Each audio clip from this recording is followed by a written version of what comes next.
Hey everyone, welcome to the stream. So, last stream I was saying that I was feeling better, and I think I cursed myself, or jinxed myself, because almost immediately afterwards I started to feel worse. But I think either it's another cold or it's the same cold that's transforming a bit, because basically I'm feeling congestion. You can hear it in my voice. And my ears are a little bit blocked, but thankfully my head is fine. Like I don't have the kind of grogginess or anything that often comes with these kind of colds, like I had last week. So totally able to concentrate and get work done and stuff. So yeah, I'm gonna stream tonight. So since last stream, I realized that actually, I had made a mistake when I was implementing the square wave generator. And basically, those of you who are watching would have noticed that I was a bit confused by what was written here for the, not the noise generator, sorry, the square wave or tone generator here.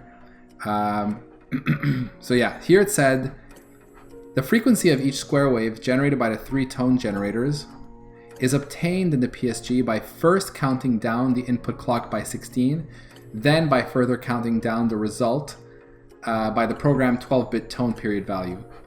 This kind of confused me, and after the stream was over, I thought a little bit about it, and I spoke to one of my friends actually, who's a hardware person, because the confusion was I thought that this sounded like, you know, we wait 16 clocks, and then after that we wait further 12-bit value we have for the tone period. But then when I looked at the frequency computation here, it showed that it was 16 times the TP10 and not plus. And I actually implemented it as a plus, which is wrong.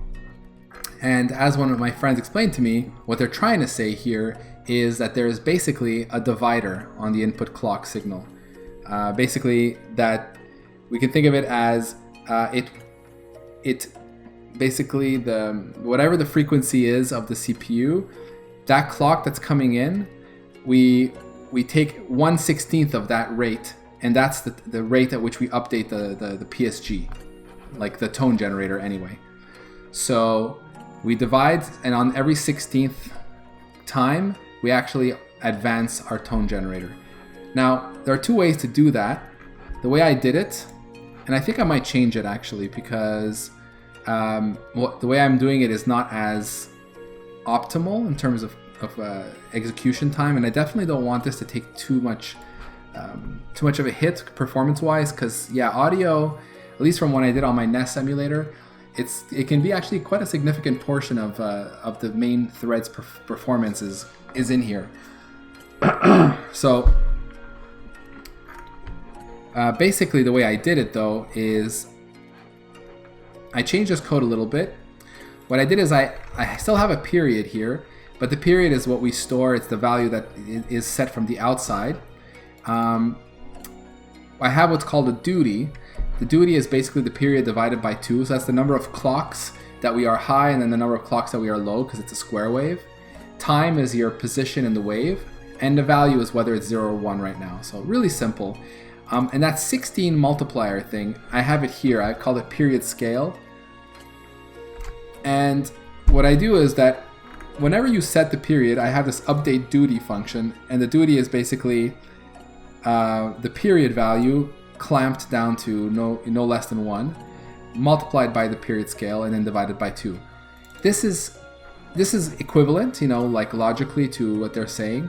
And as long as I, you know, update this, if I call the clock function every single time we get an input clock, this will work. But like I said, this is not necessarily the most optimal way to do it. And if I really want to simulate more what's happening, what I want to do is I want to have some kind of other clock, you know, like a divider basically, which is what I'm going to do.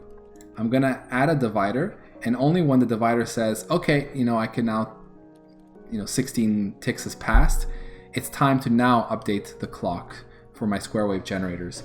And I believe that that's all the 3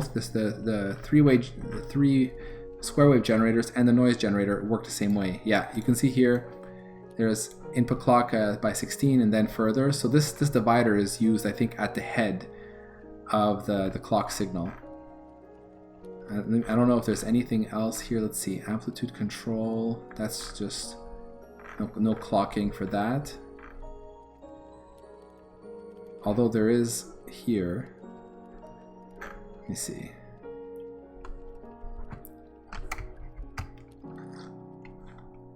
Anyway, I'll worry about that after, but I think I will do what I said. Oh, sorry. Turn this off.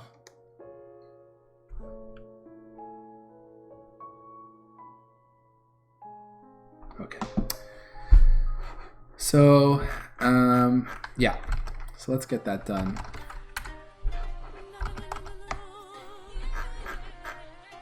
And also, I've decided that, like, I have this habit of like hiding everything in the CPP file, which is nice, but it's a little bit annoying having to deal with unique pointers and all that just for this kind of private implementation stuff. I really don't need to do that. So I've decided I'm going to move this into the header file.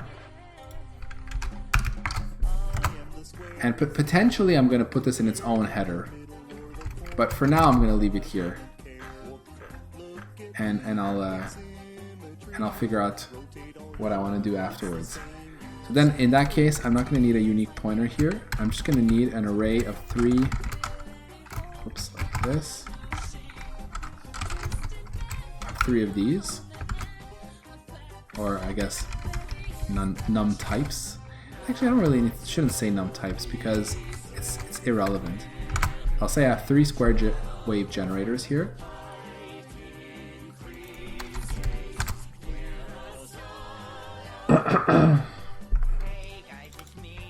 So this will actually simplify things on my end here. Don't really need to do this anymore. I might want to call reset here and reset.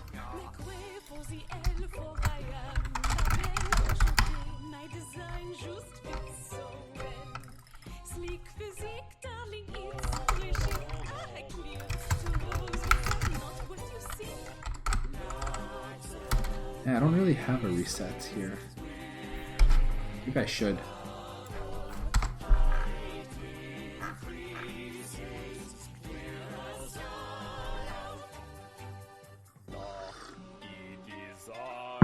Well, I guess one way I can do the reset here is just to do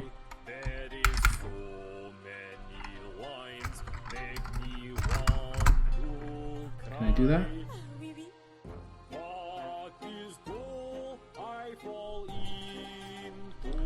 It's a deleted function. Why would it have been deleted?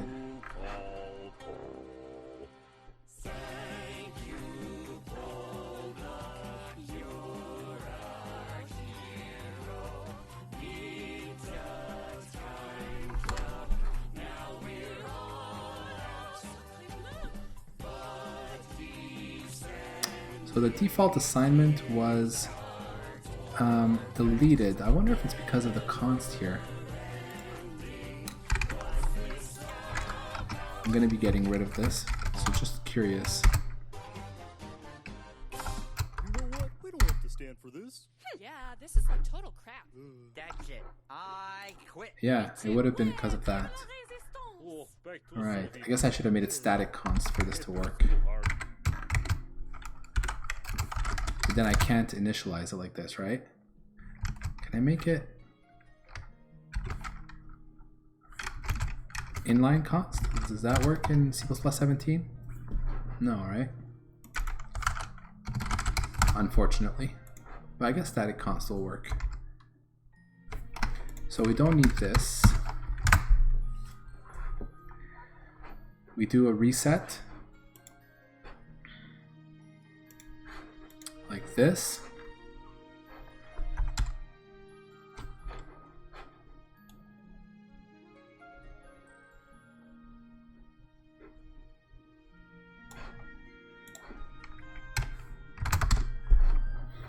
All right, and then down here, I have the clock, all of these.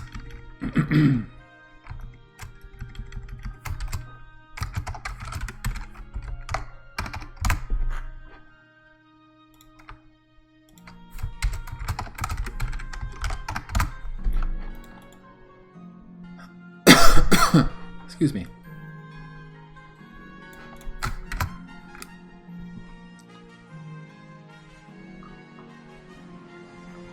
Okay. So that's step one. Let me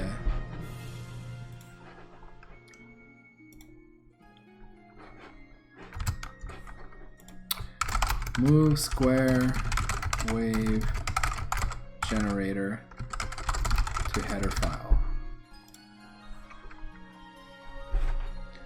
And now let's see about adding a little divider.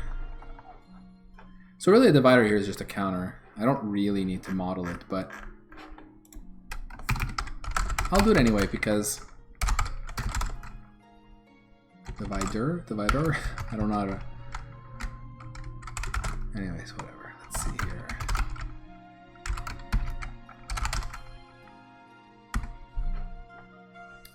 Yeah. Actually, all of these should probably be private now that I think about it.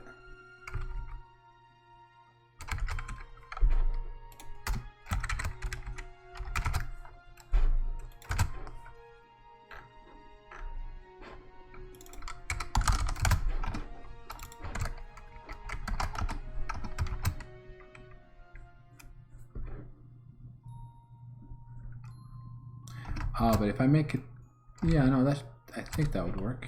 What does it say here? Square wave generator is not a type name. Why not?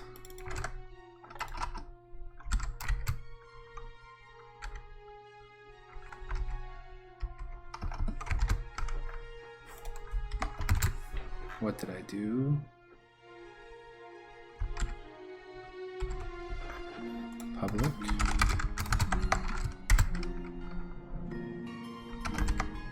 Okay, that looks good. So let's do this.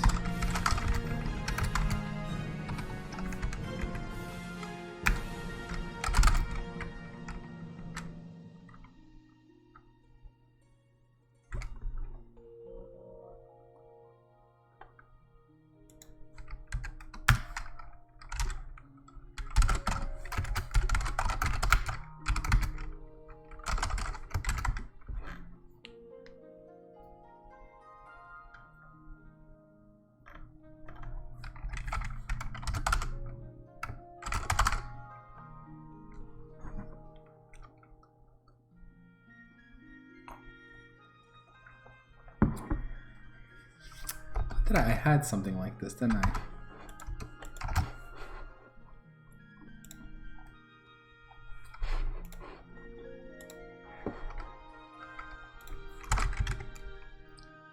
I'm gonna check my NES emulator here. I remember I think I wrote a divider. It was kind of cute. Let's see. Yeah, there it is.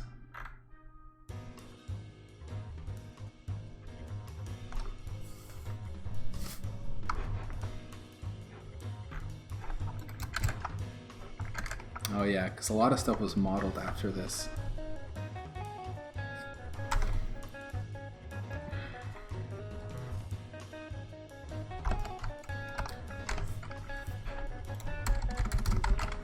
Yeah, I'm gonna go with set period.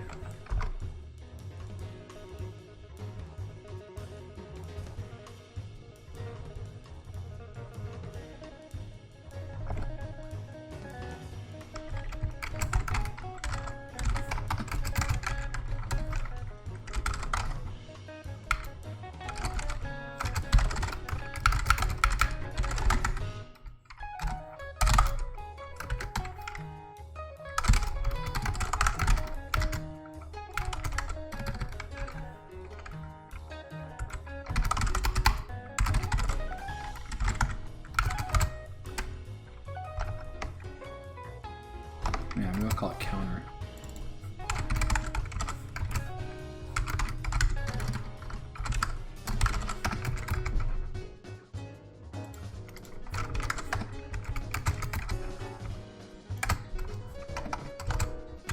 All right.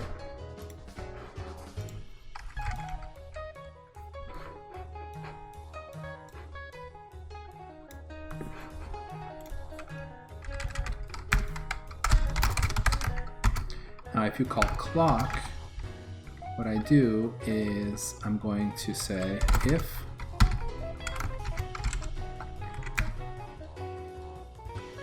decreasing the counter has gone to 0, counter is equal to the period, and we return true.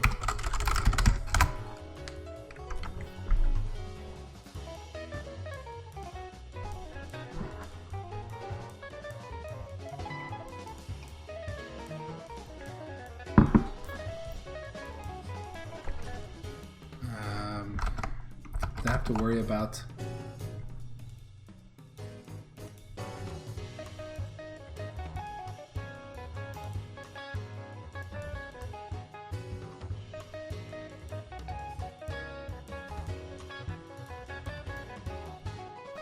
yeah, that's a bit different.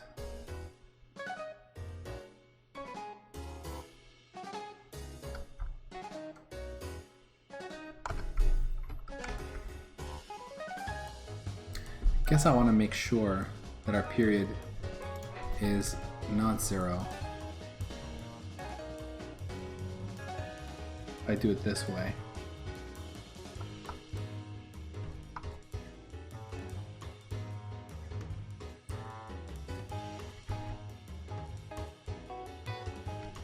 Maybe I could do it differently.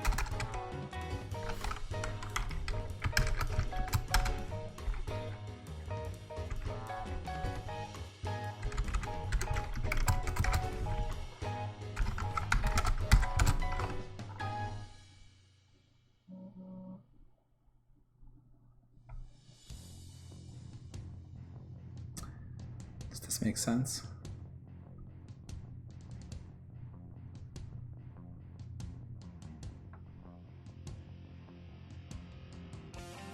Let's say the period was 2. Go down to 1, go down to 2, and then on the third time we're going to get true. See, that's not quite correct. That's because I want to guard against the fact that we might end up already being at 0, so pre-incrementing it won't work.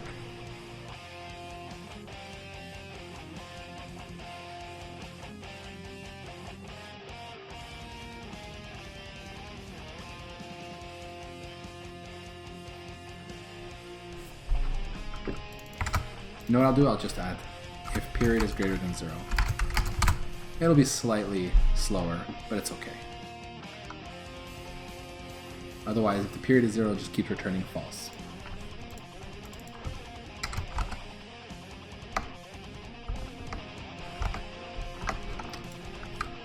Okay.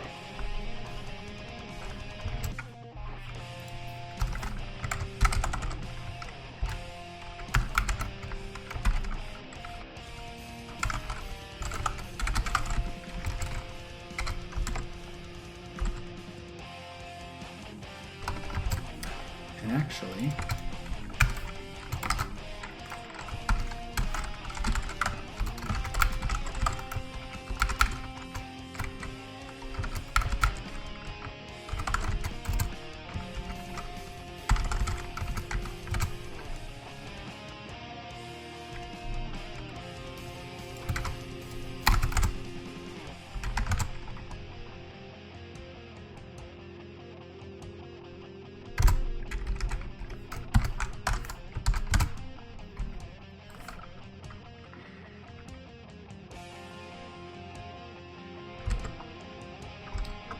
can actually initialize it here to 16.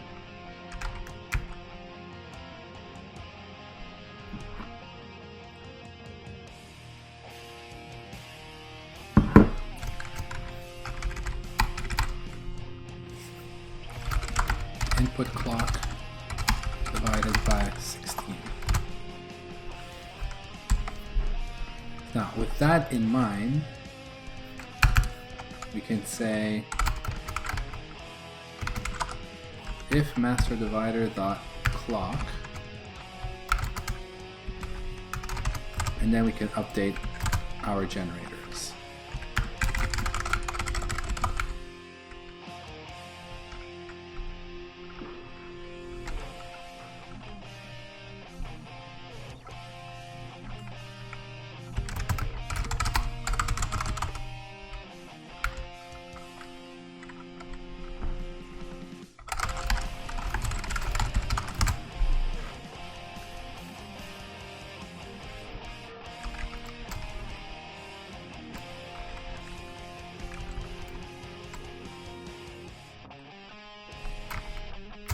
And now with this, we can go and remove the period scale here.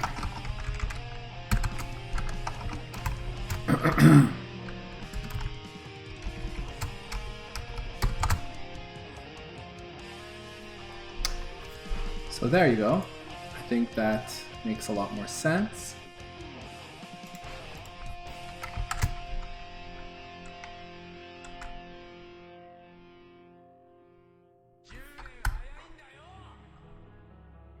We're not going to hear anything, but just want to make sure nothing crashes. I mean, I'm not even calling into this code, so I'd be very surprised if it crashed, but anyway. Okay, so this is better.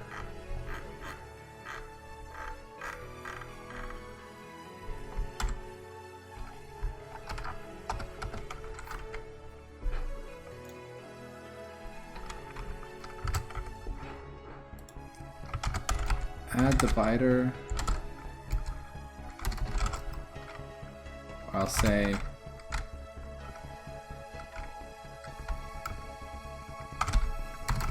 I should start putting my little prefix. I haven't been doing that. I'll do that now. PSG divide input clock by 16. No, I'll just say update generators every 16 input clocks using a divider. Divider. I don't know why I always want to write dividor.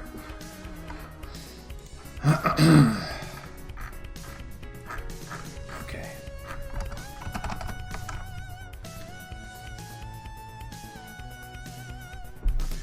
Alright, so that's the tone generator. I'm going to skip the noise one just for now. We'll get back to it. I wanted to look at this here, see if I can do something for the mixer.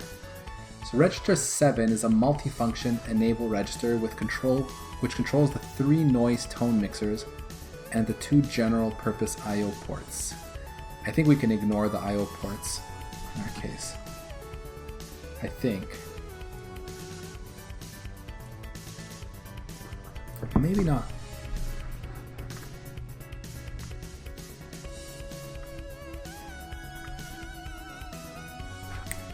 You see something. I read something about this.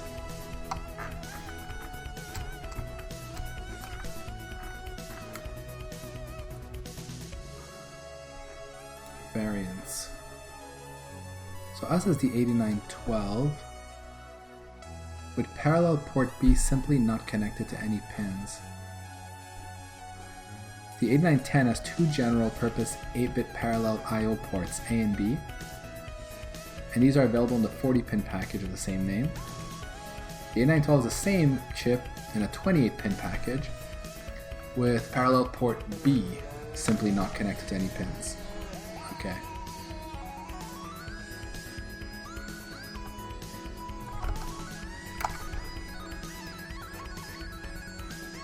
Because this is for the 8913. So I don't know if I have to worry yet about that. Not sure. Anyways.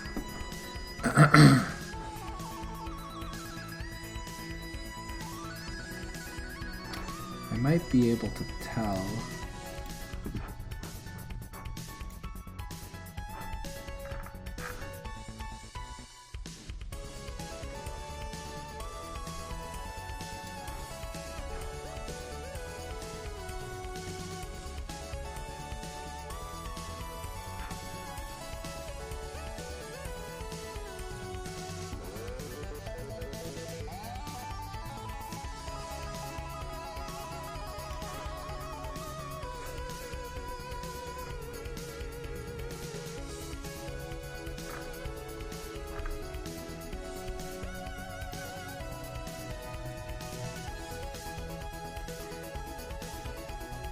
It's not super clear from here.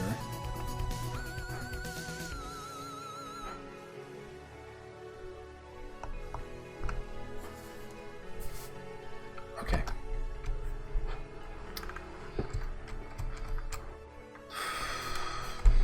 Whoops. Okay. Oh, it's spacebar.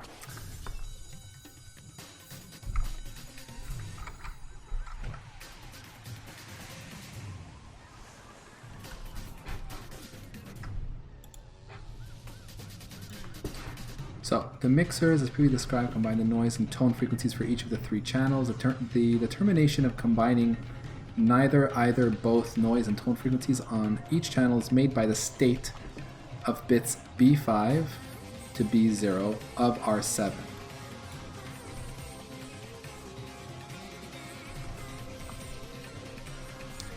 The direction, input, or output of the two general purpose I/O ports is determined by the states of bits B7 and B6 of R7. These functions are illustrated in the following.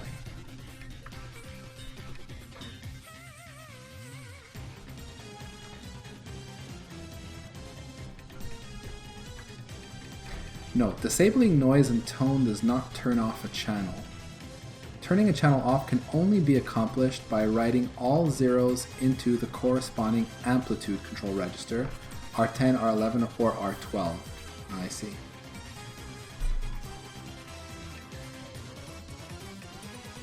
Disabling noise and tone does not turn off a channel.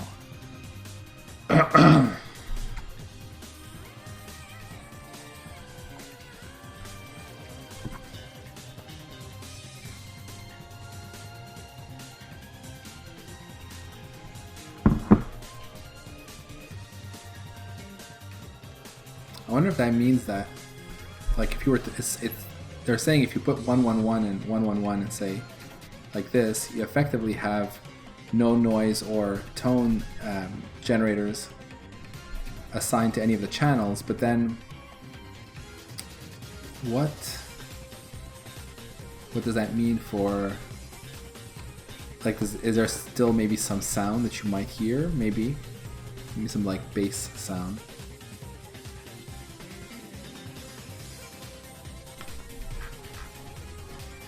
Anyway, whatever. In terms of emulation, that's what we'll do. We'll just make it so that you play nothing.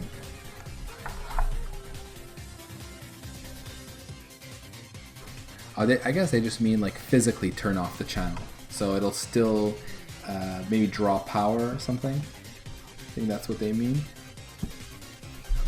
I guess that makes sense. Yeah, so it's kind of interesting. So there'll be overlap here. If you were to write all zeros, that means that tone and noise are enabled on all channels.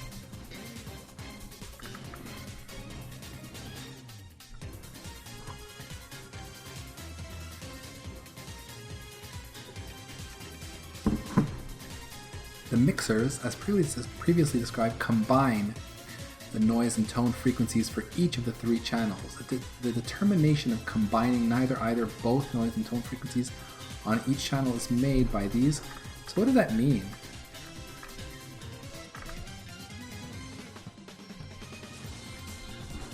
How does the mixer work?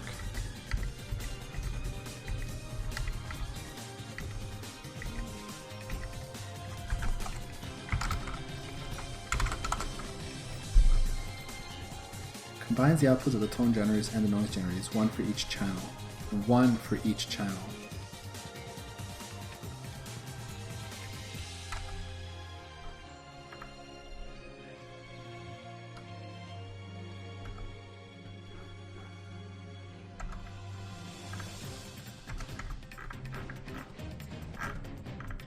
It was something I read about the mixer.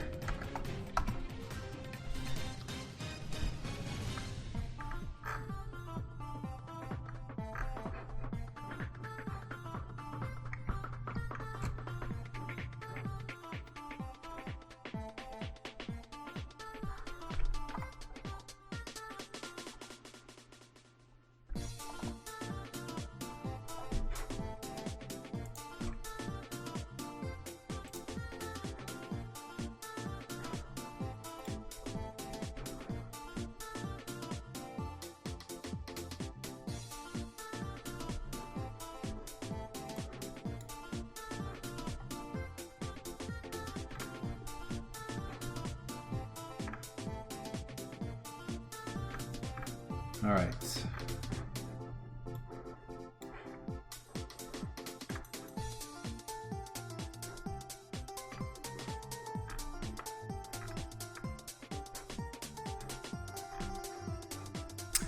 I think it's here. We must determine which sound generators the voice will use. This is register 7's job. Register 7 is a little different from the others in that it is shared among all 3 voices. Each bit in register 7 acts as an on-off switch for one of the 3 voices as follows. Here it says bits 6 and 7 are unused for the Vectrex, so we'll just make sure that those values are always 0. For the purpose of register 7, a bit value of 0 is on and a bit value of 1 is off. So if bit 3 is 0, then voice 1 will play noise. If bit 3 is 1, then voice 1 will not play noise.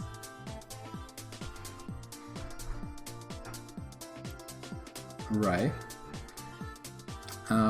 As mentioned before, voices may be set to play a tone or noise or both. So if bit 0 and bit 3 are 0, the voice 1 will play both tone and noise. Okay.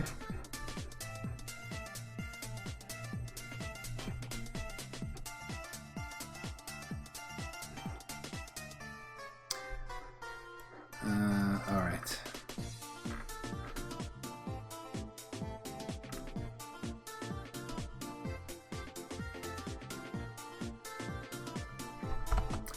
The question I have in my mind is, why would you mix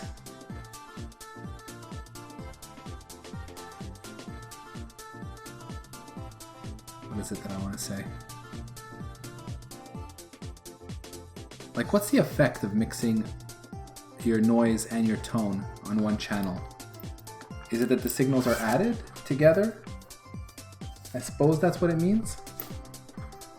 Are they averaged?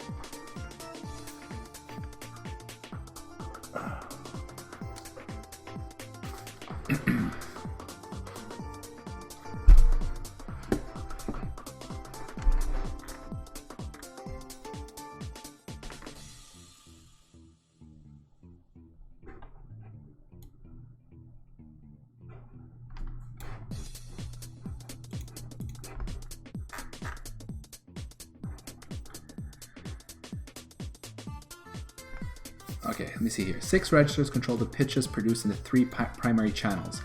The wavelength to generate was held in 2 8-bit registers dedicated to each channel, but the value was limited to 12 bits.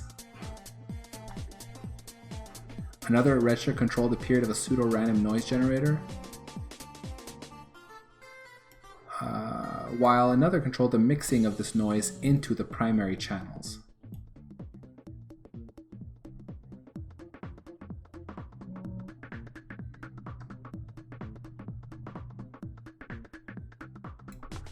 I'm just gonna turn off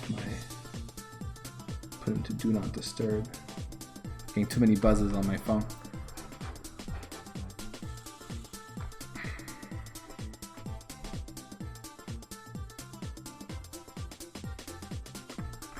So it doesn't say really much about it. All right, it doesn't matter. We can still model it and figure that out later.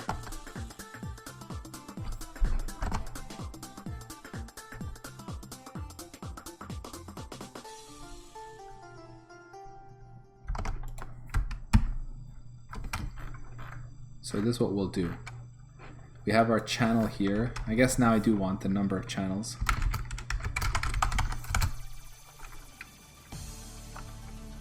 Oh, I'll just put 3. It's not too complicated. The more I do this, the more I think I don't really want this to be, yeah.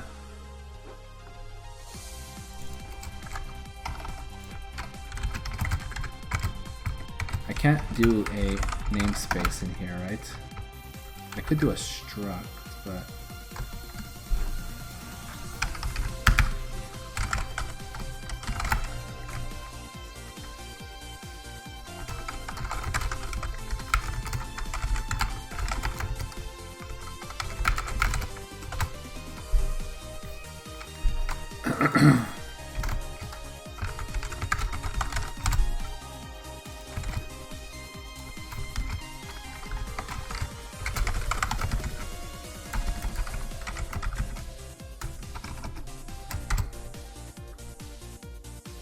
Oh, I wasn't even using that type. Okay, so we go like this. And we have PSG channel, none channels, or none types actually is what I want.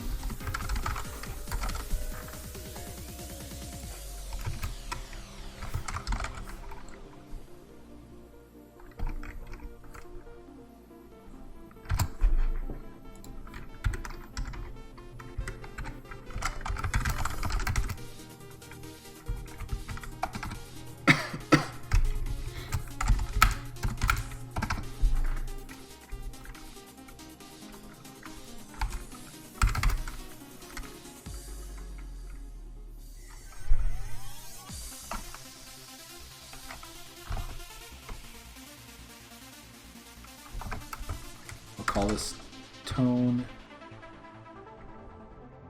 channels enabled.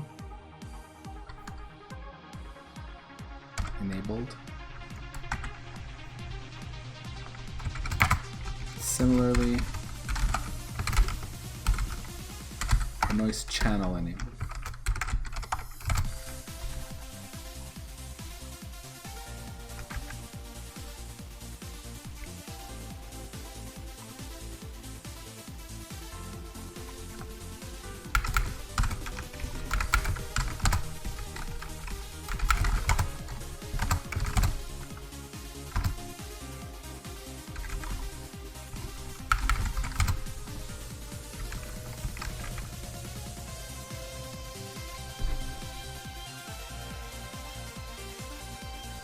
I don't think I can do it that way. No, it's like this.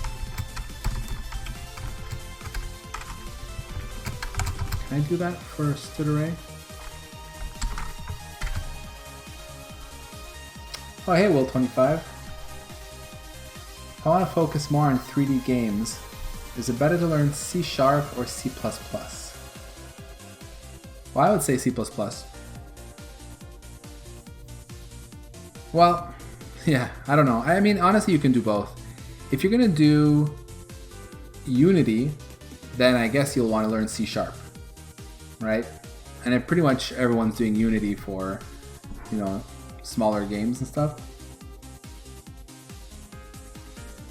But if you want to do, like if you want to do Unreal, if you want to use Unreal Engine, or if you want to use SDL, or was it FML?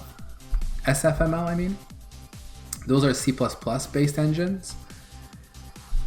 And yeah, so you have those choices as well. So I don't know, really depends. Depends where you're at in your programming career and sort of what you're hoping to achieve. Like if you want to make it's hard to say, but like most people tend to start out in Unity. It's a lot easier to get into. C# is an easier language, you know, less sharp edges, and Unity is a nice environment, really fast for prototyping. Unreal Engine 4, it's a beast. You know, it's, in my opinion, it's not as well suited to making smaller games, but that's just my opinion. And definitely, it's a lot harder to, if you're gonna do like, if you're just gonna work in their editor and use and write Blueprint, which is their scripting thing, it's all right. You're not gonna really need to do much C++, but once your game gets a bit more serious and you need to write some code, you'll have to write it in C++. So yeah, it really kind of depends what you're into and what you want to do. I don't know if that helps you much. Personally, you know, I mean, I like C++. I do think there's like a smaller language inside C++ that's safer to use, which is what I try to use. You know, you can see me using types like stood array here. You know, like that's a great example. I use stood array instead of using C-style arrays. So that's the, you know, and stood and unique pointer and shared pointer. And if you use these kinds of things in C++, then it's not so bad, you know? But if you try to use like C-style stuff, C-style arrays or raw pointers, and you're not careful, then you get into trouble, you know? C#, it's harder to get into that kind of trouble because it's garbage collected, it's a bit higher level, you don't really have the same, same problems.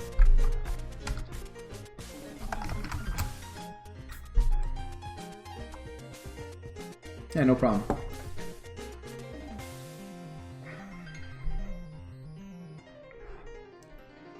Okay, so we have this. I'm actually gonna go into reset anyway here and make sure that these are reset. Can I do this? I have no idea if I can do this.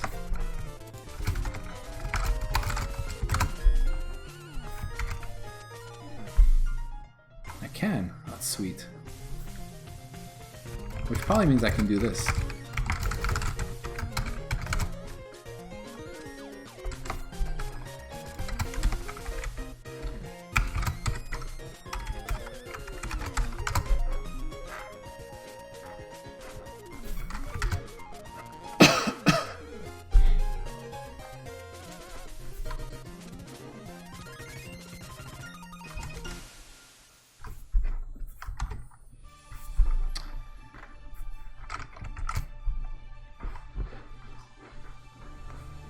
And then we were saying that register 7. Okay, so let's go take care of that. When we write channel 6, I mean register 6, I don't know what that is. We'll ignore it for now.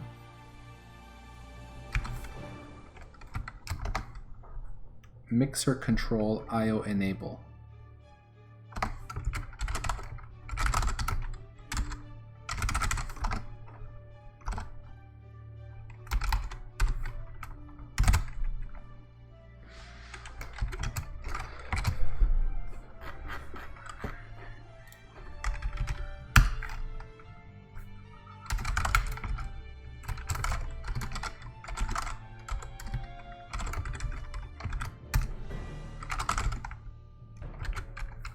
Here we're going to have to return a value.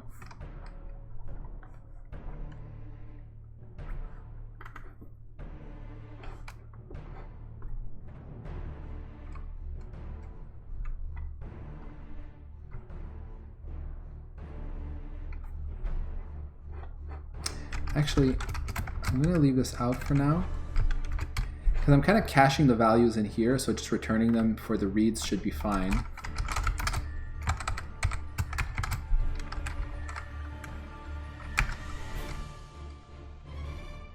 Oh no, this was the read. What am I doing?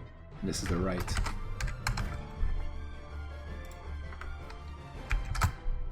So in the case of mix control IO enable,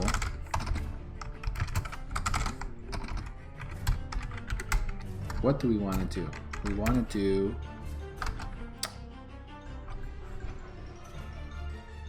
read these bits into those bools.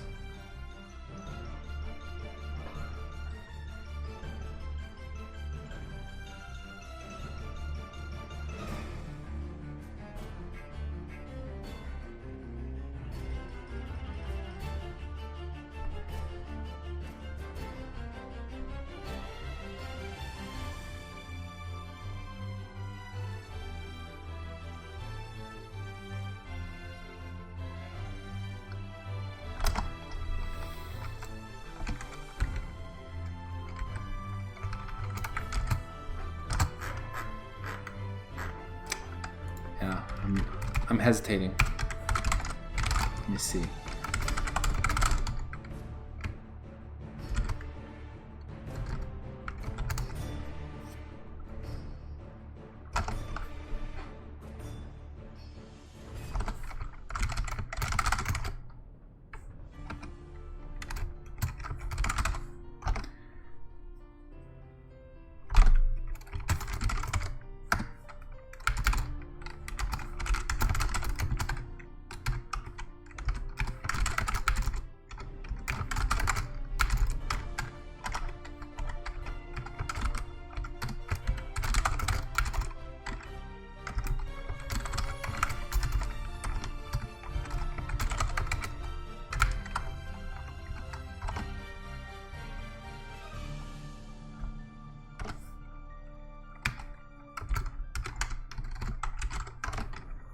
I'll put them anyway. Input A, and input B.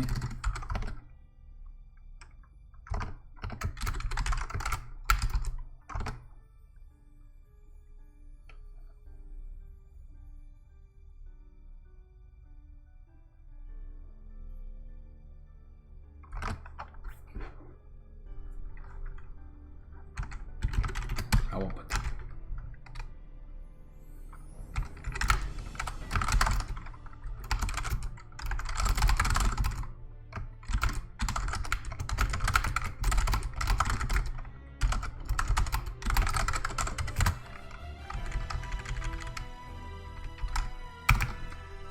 And then here I'll just make some helper function.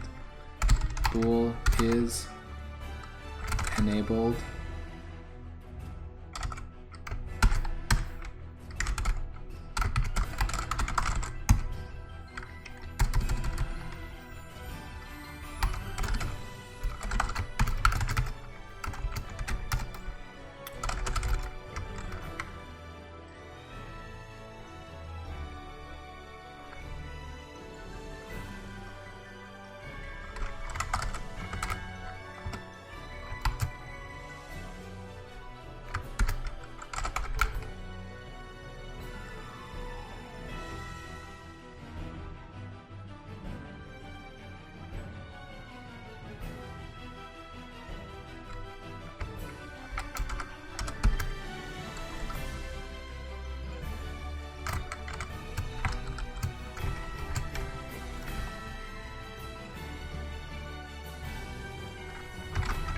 What did I do in the file?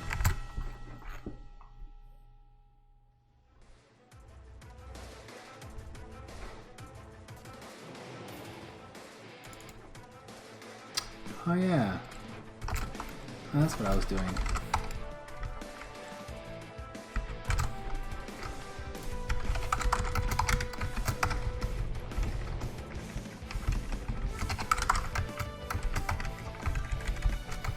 That was a much better idea.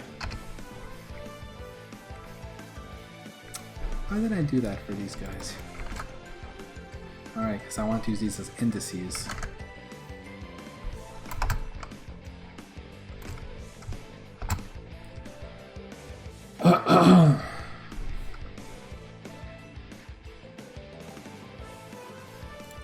And in fact, it's enabled when it's false, right?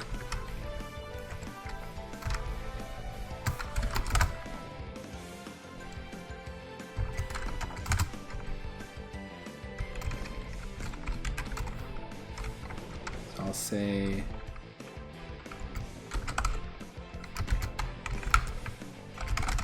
enabled when bit is 0. So actually, this will make it simpler because we can just pass in the mixer control, let's call it mixer control enable register.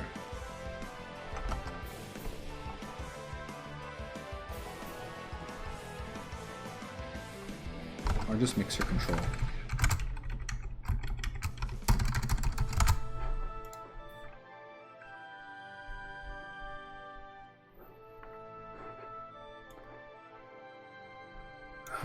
What did I miss here? Oh.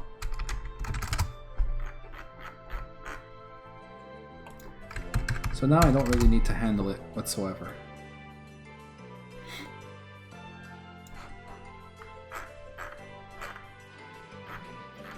Basically what we want to do is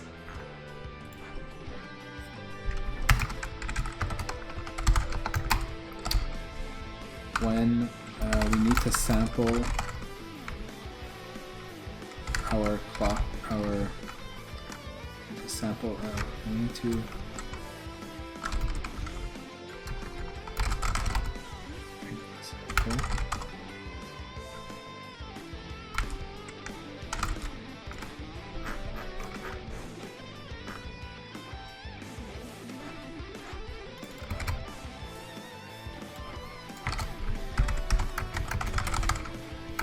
we're going to want to do something like this.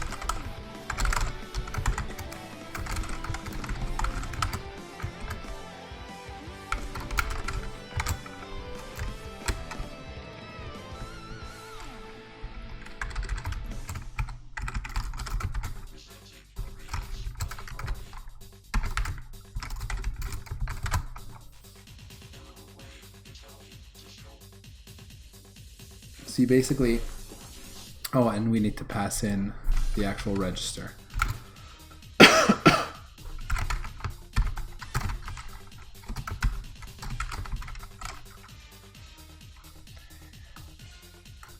Maybe I will store, though, that register in its own value. Oh, I don't know. We'll see. Registers, and it'll be register.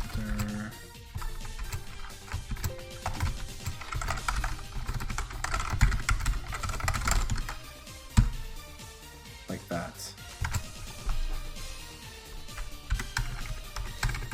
See, like, kind of like this. Save and compile.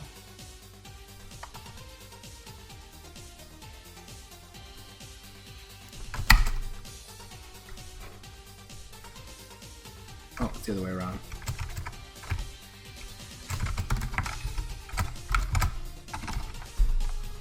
So, if mixer control is enabled,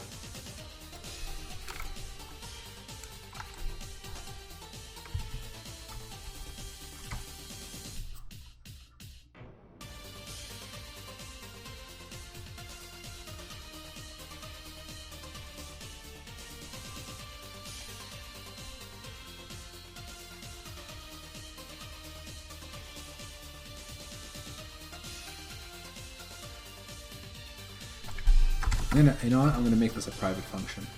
It'll be more useful.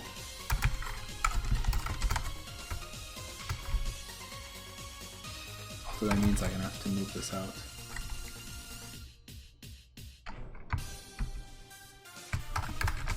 That's okay. I'll leave it like this.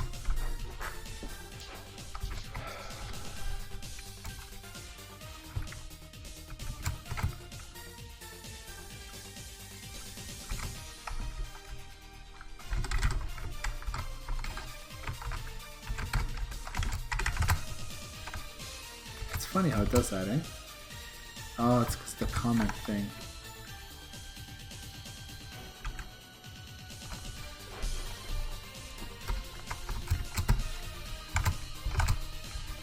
Okay.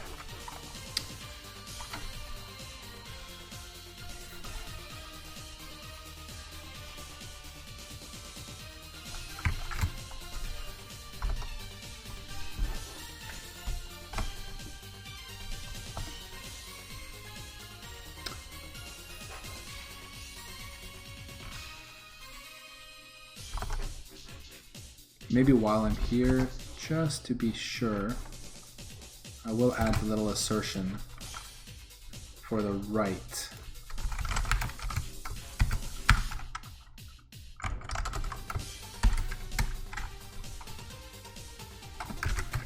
I shouldn't use assert like that.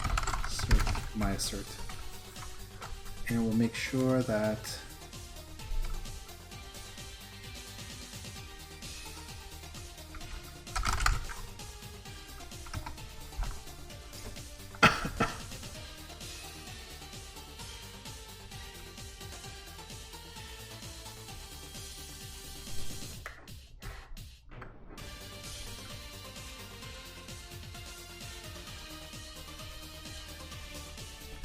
I think those two top bits should always be 0.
Okay, and actually, since I did that, I don't need these. See, I was going to go and put these bool arrays, but not necessary.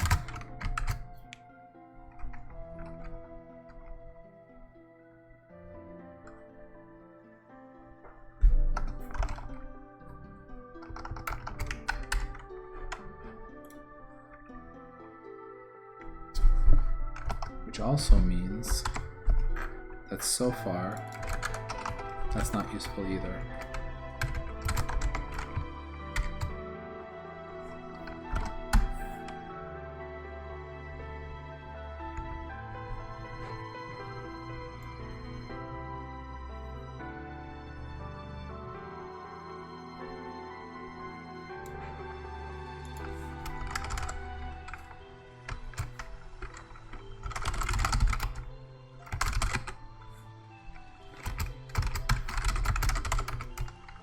Register.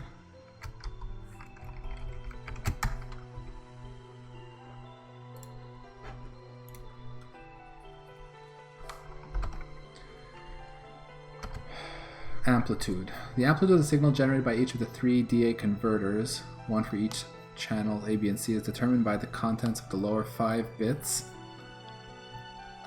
before to be 0 of registers R10, R11, and R12, as illustrated in the following.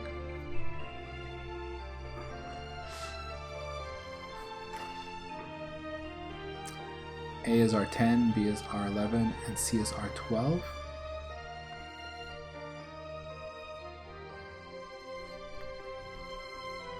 Okay. Yes, okay, this is where we see that there's an amplitude mode. The mode selects either fixed level amplitude or variable level. It follows then that bits L3 to L0, defining the value of a fixed level amplitude, are only active when M is 0. When fixed level amplitude is selected, it is fixed only in the sense that the amplitude level is under direct control of the system processor via bits D3 to D0. D3 to D0?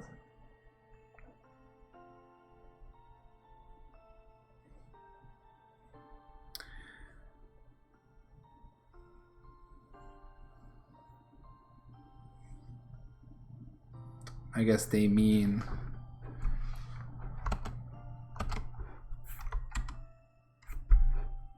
that it can, I guess they mean through the data register, right? Yeah, that's what they mean. But here we use DA. It's funny that they changed nomenclature.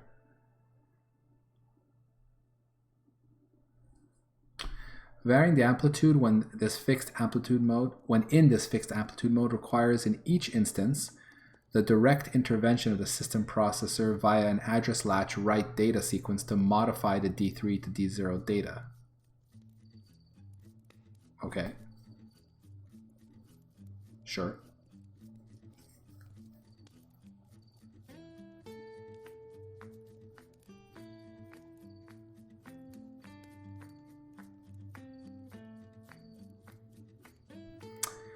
When M1 select variable level amplitudes, the amplitude of each channel is determined by the envelope pattern as defined by the envelope generator's 4-bit output E3, E2, E1, E0.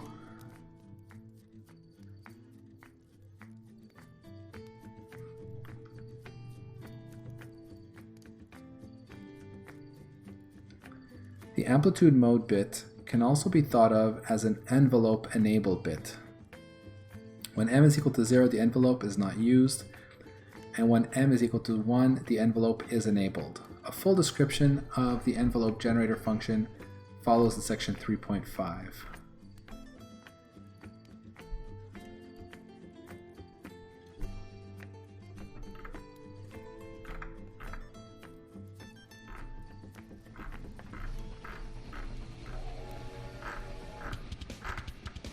Alright, I'm going to do envelope later.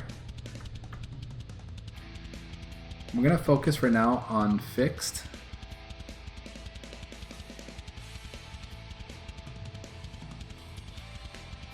My goal is I'd like as a bare minimum to have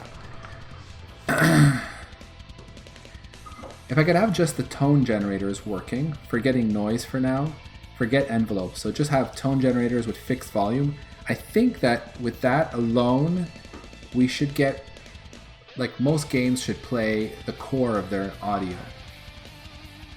Like at least the melody. I think the noise is going to be used to do like the bass, but the tone generators will produce the melody. And we'll see if we actually hear something that makes sense. And then we can add all the stuff that's missing and we'll fill in, you know, all the gaps. I mean, I guess I could even skip the amplitude for now and just assume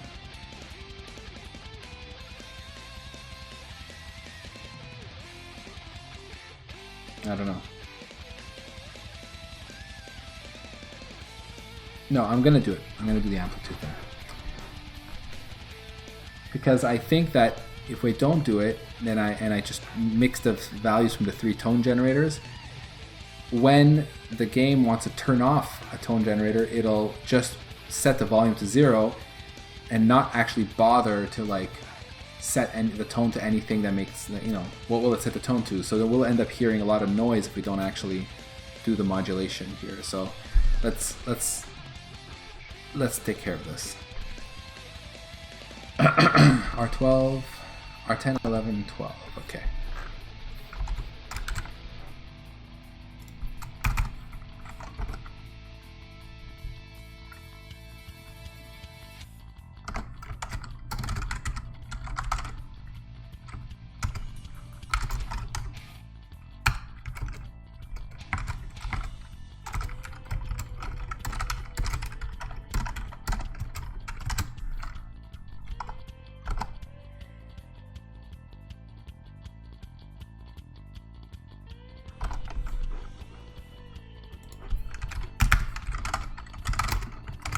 Amplitude control, same thing, and then the way it works is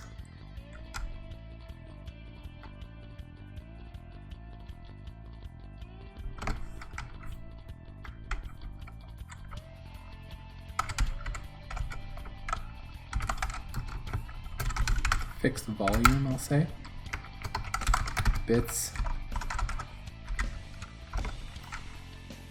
0 to 4.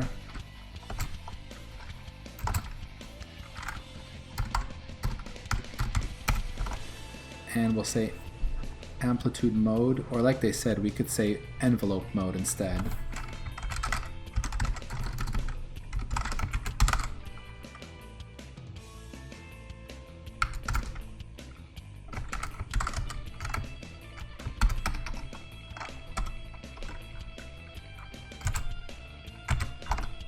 And 5, 6, 7 are unused.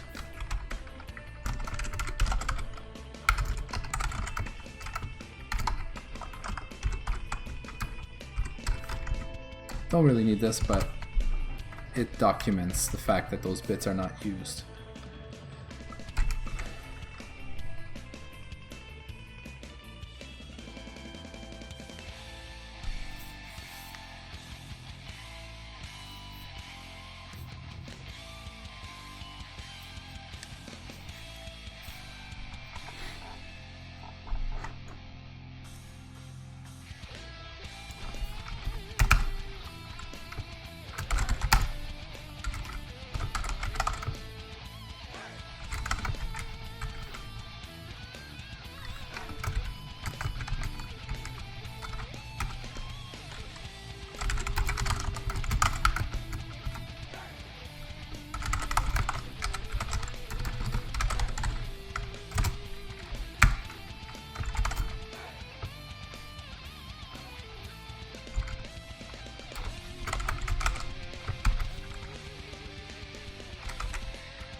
Alright, so we test the bits. If it's envelope mode, then we return mode envelope, otherwise mode fixed.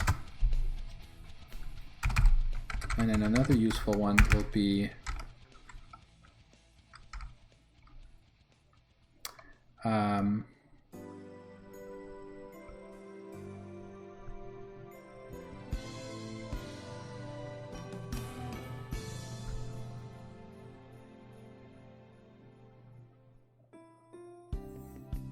actually, I don't know.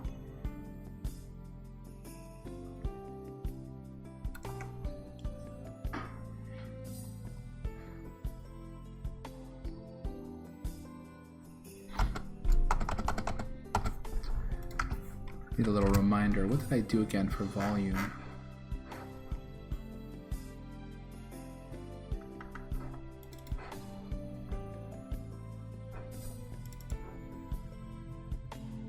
Channel volumes. It was a float. Yeah.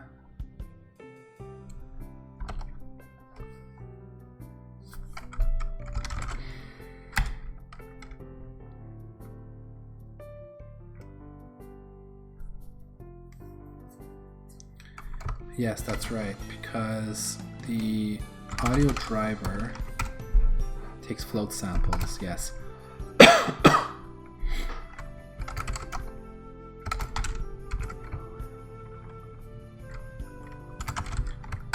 say get volume ratio, AT, or get fixed volume ratio maybe. In which case we'll just make sure that the mode is indeed fixed.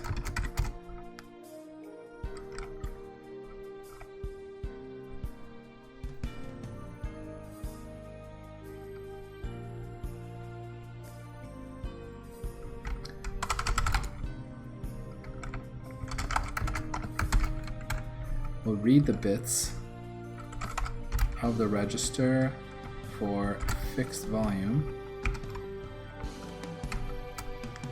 And we don't need to do any shifting because it happens to be at the bottom.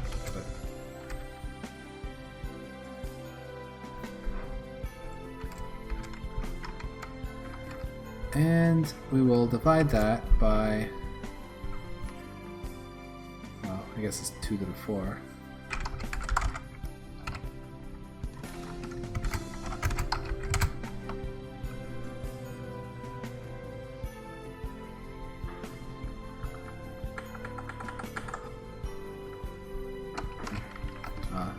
Don't really like that.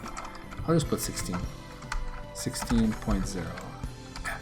16.f. That'll convert it into a float.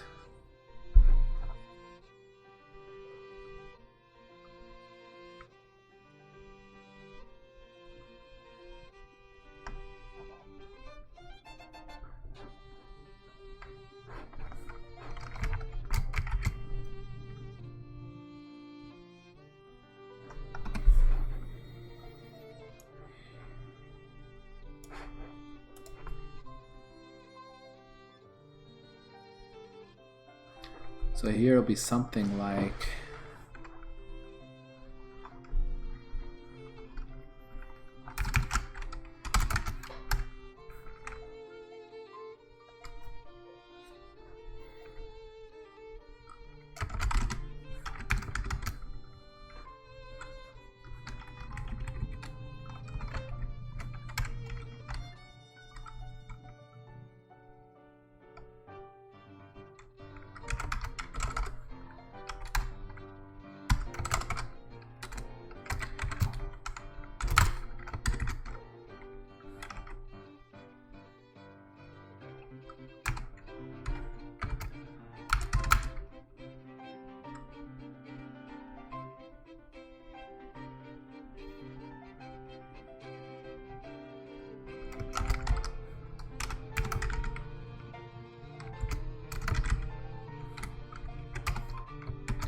this is extremely verbose.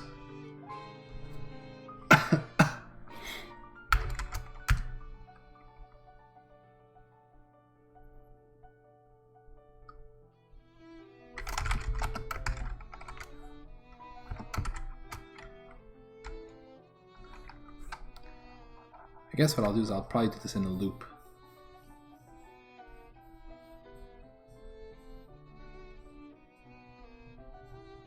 I'm going to want to track. Yeah.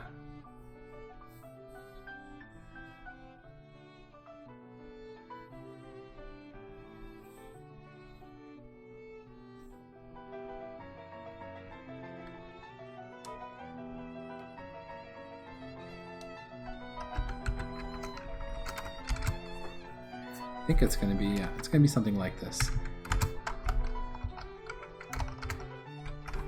I have this idea.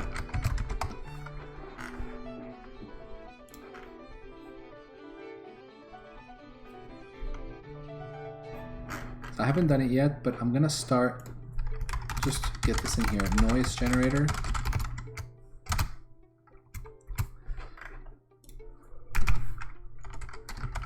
Struct, and I'll say channel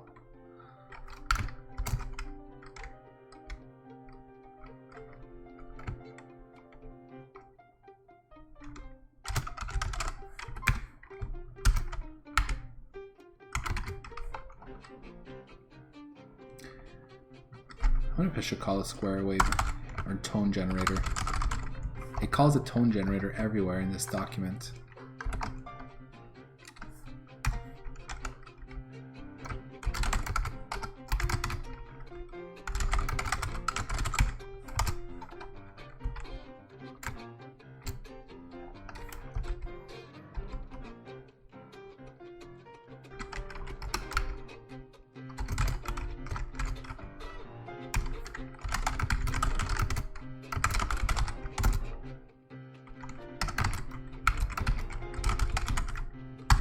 Channels.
Hey, what's up, Mech Addict?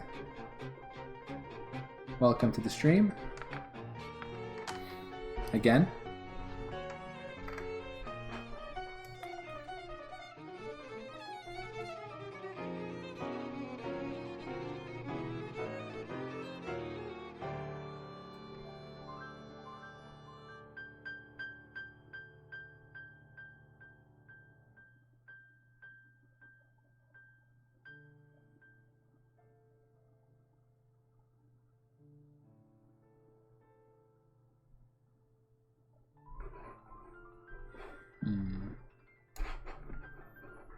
Basically what I'm trying to work out here is what's the like best approach for this.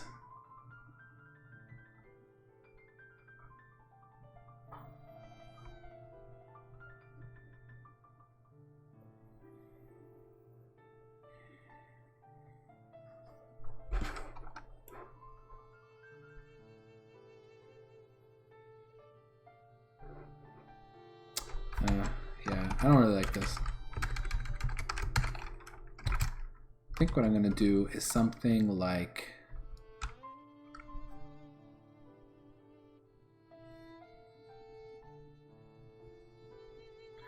if we just were to start by writing it for one case, I think we'll see what we want here.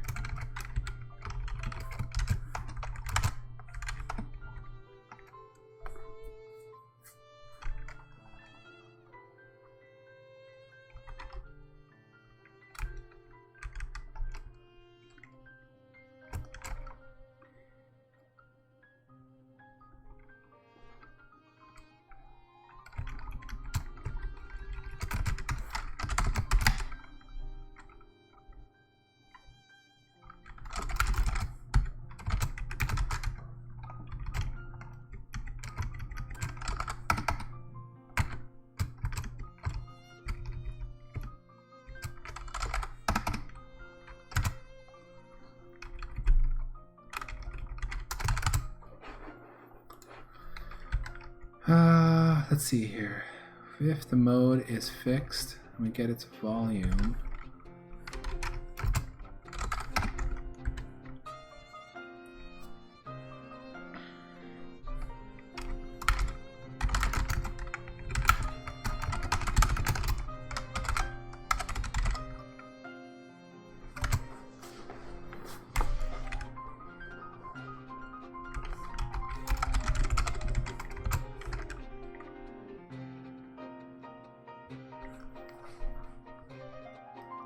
Is it a tone bank or something more sophisticated like FM synthesis?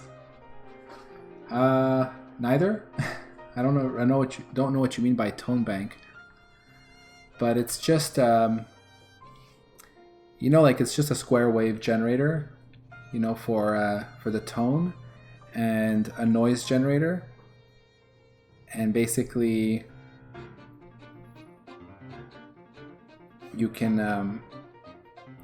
In this chip, this digital sound chip, there are 3 tone generators, they're called, which are actually square wave generators, and 1 noise generator. And you can assign the 3 tone generators to these 3 channels, these 3 voices, and the noise can be also, the 1 noise channel can be assigned to 1, 2, or 3, or none of those channels. And there's that, and then there's an envelope control. So if you want, you can use that to basically vary the volume, or you can control the volume directly for each of the channels. And that's pretty much the sound chip. If you're interested, it's the AY38912. That's the one that is actually used. And I can give you this.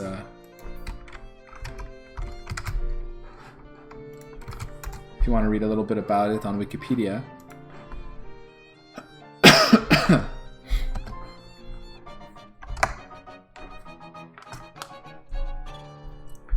So I'm just kind of working through how I'm going to actually do this. I'm not yet sure.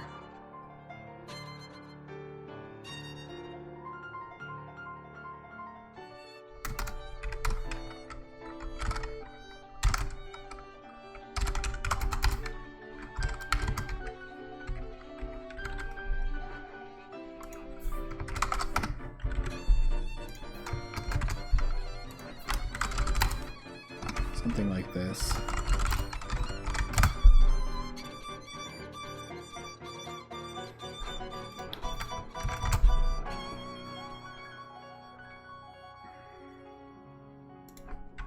Right. Float volume is equal to all of this. Then we want to be able to actually sample the enabled generators per channel.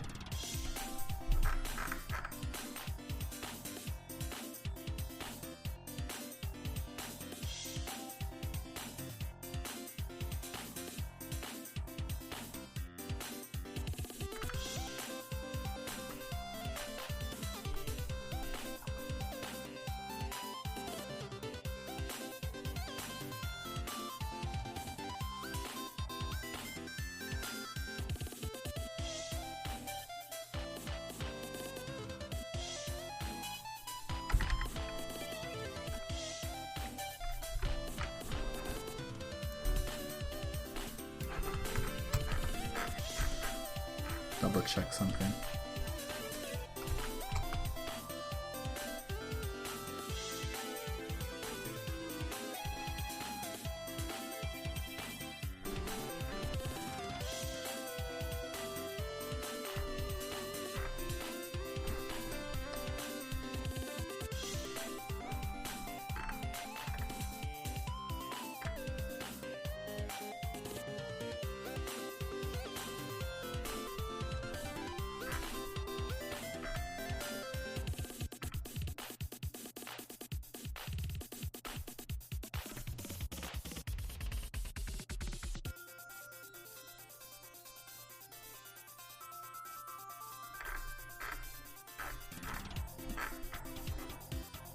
Yeah, that's it. 1 noise generator, 3 tone generators.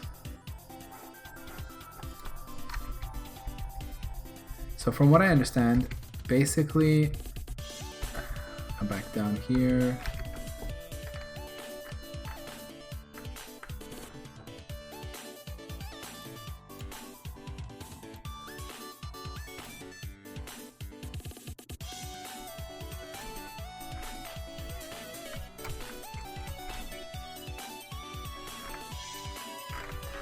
Back to the mixer. So yeah, so basically in terms of the tone, being enabled just maps A to the first tone generator to A, the second tone generator to B, and the third tone generator to C. Whereas for noise, it's mapping the single noise generator to A and or B and or C. That's basically what it means. Okay.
I guess this would be something like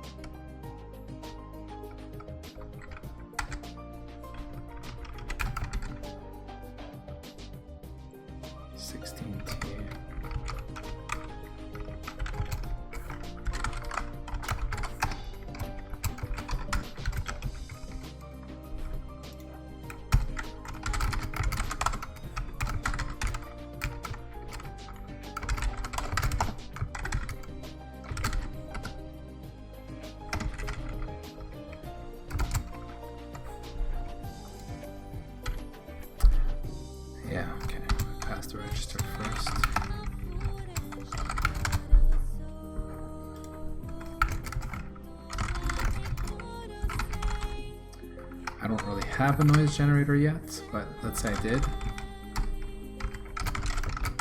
Something like this. I don't know if I'm supposed to just add them, but I think so.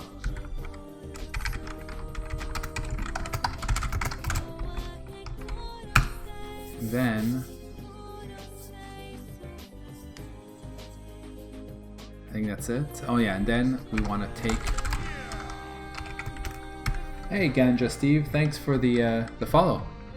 Appreciate it.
Right. Everything is in 0 to 1, so that's fine. So what does that mean? Am I supposed to average these out?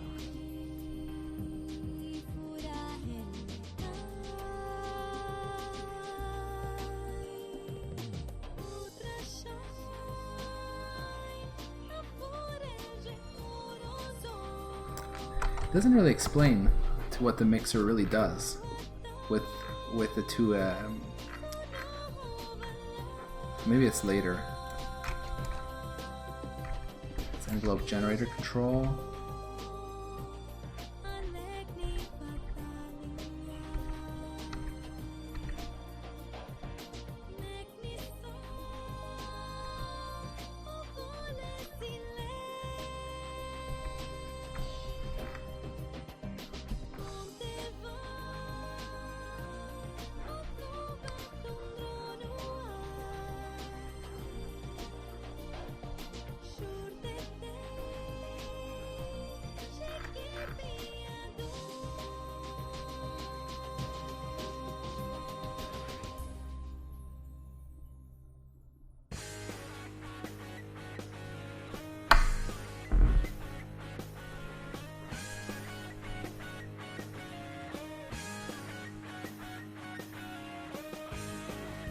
Oh, you did some Python.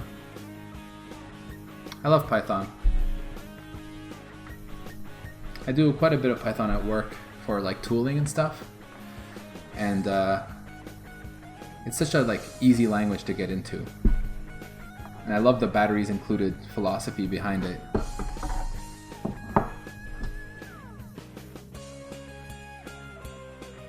Most recently though, I've been learning Rust. Been on like my to-do list for a long time, and I must say I'm really enjoying it. I've been going through the Rust book, which by the way is an excellent book. It's the Rust book version 2.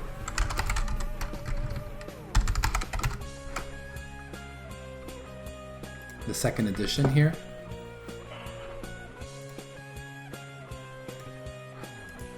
And yeah, it's really excellent, really well written. And what I like about Rust is that it's like it gives you kind of like the same control and power as C++, but the language itself feels more like a Python, you know, or more like an F# or an OCaml. It's a lot easier in terms of like, but they like to use the word ergonomics, right? In terms of like using the language, it's just much easier to consume. Yeah, it's really cool.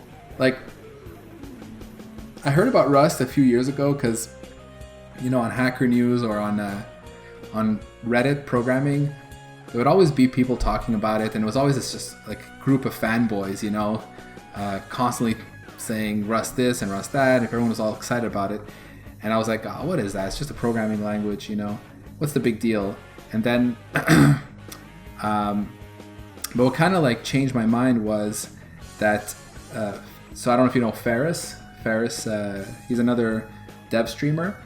And the way I discovered him is that he started streaming himself implementing a Nintendo 64 emulator in Rust. And I started watching him code in Rust. And he was like really one of those who loved Rust and had been doing it for a little while. And I thought, that's interesting, you know, watching him program. And the language looked really cool. And I finally, after all this time, started reading more about it and doing, like, I think I'm at chapter 7 now. So I'm about a third way through the book. And yeah, I have to say, it's quite a interesting language. It has a really different approach to memory management than C++ or like Python, C#, all those other languages. You know, it's basically like, so I don't know how many programming languages you've messed with, but you know how like in C and C++, the default assignment behavior is to copy, right? It's got like copy semantics is the default. In languages like Python or C# or most garbage collected languages that I know, it's kind of similar, except that it differentiates between value types and reference types, and assigning value types copies and assigning reference types will copy the reference. But when it comes to Rust, it has something completely different. In Rust, the default is moving. So assignment will copy for like really basic types like floats, ints, and bools. But for anything that has like a heap allocation involved, like a string or a vector or something, when you assign, it actually moves. And if you want it not to move, like if you want to have a reference, you actually have to, use reference types. And then what's really interesting about Rust is that the compiler tracks the ownership of all this memory, and like the basic contract that it guarantees is you're never allowed to have more than one mutable reference to a piece of memory, or you can have as many immutable references, but you can never have both, right? If you have one mutable reference, like one way to modify the thing, you can never have any way to read it. Or if you want to be able to read it, you can have as many of those as you want, as long as you can't modify it. And basically that ensures memory safety even across threads. And honestly, like when I read and heard about that, I thought, if somebody had told me, we'll design a language that behaves this way, I would have said, that sounds impossible. And well, that language is Rust. And it's really quite amazing that they were able to do that. So I kind of get it, I get the fanboyism behind it. I can see how once you start reading about it and start learning and using it, the language is nice, it's a nice language to use, got really cool semantics and stuff. But more importantly, that feeling that you can write low-level, very high-performance code, but that it won't give you those, you won't be able to shoot yourself in the foot like you can in C++ with like use after free or all the typical segfault related stuff that you get with memory corruption and all that. That's quite a cool deal. So I guess I'm one of the fanboys now, right? one of those gushing about the language already, and I've barely even scratched the surface of it. But because I've used C++ for so long, like I've got like 20 years experience writing C++, and I consider myself, fairly advanced in it. I think that coming from that angle, it doesn't take me long to appreciate what Rust has to offer, So yeah.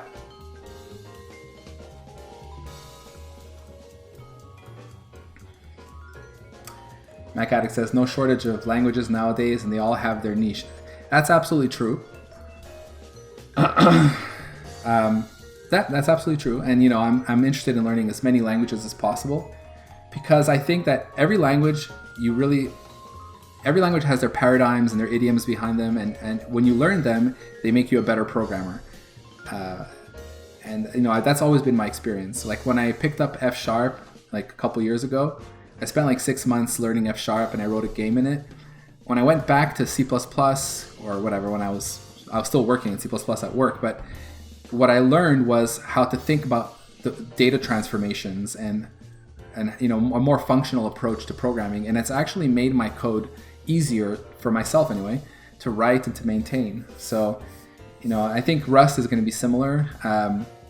Rust, what I hear is that when you spend a lot of time writing Rust and you go back to other languages, even if the other languages don't offer the same controls, you think a lot more about lifetime and ownership than you would have before. And I think that helps you to organize your code in such a way that if there were a compiler, a borrow checker like in Rust, it would allow your code to pass. So that's my take on it.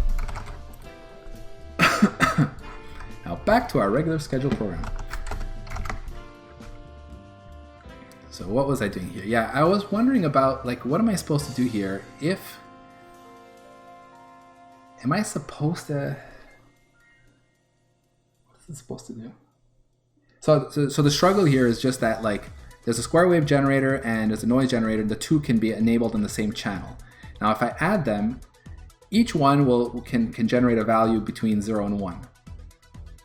So at most I might have, my range right now would be 0 to 2. Normally,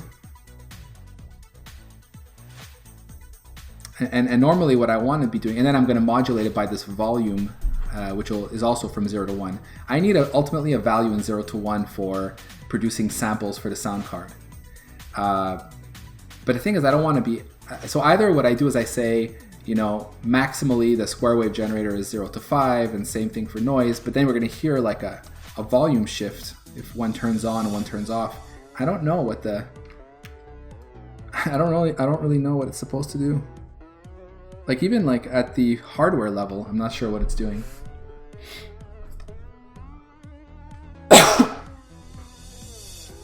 Mac Addict, agreed. I didn't really fully use objects in C++ to their potential until I learned Java. Right.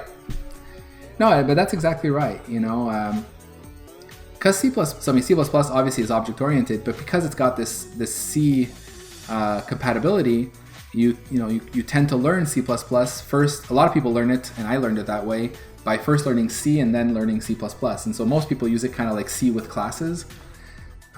Whereas languages like Java, everything's an object, everything is virtual, so it has a very strong slant on using it in as you said, the object-oriented approach, right? Like using objects.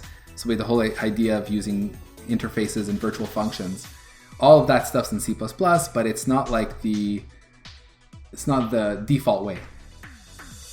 So it's exactly what I mean.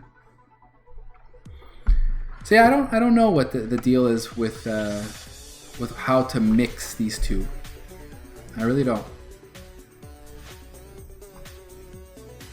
The way I see it, maybe what I'll do is something like this. If this is enabled, then what I need to do is add it and then divide by 2. Maybe something like that. And then what that means is that, oh no, but I need to make sure that it's only if both of them are enabled, then we divide by 2. So then what we'll do is we'll do something like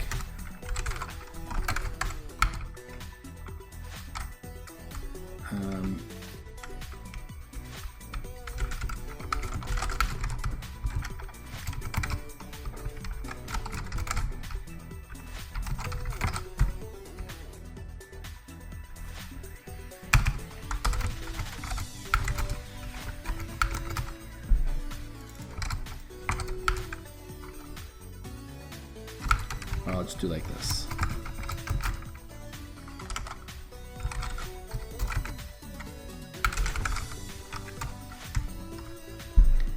And I'm going to need this to be a float already. So maybe I'll make this a float already.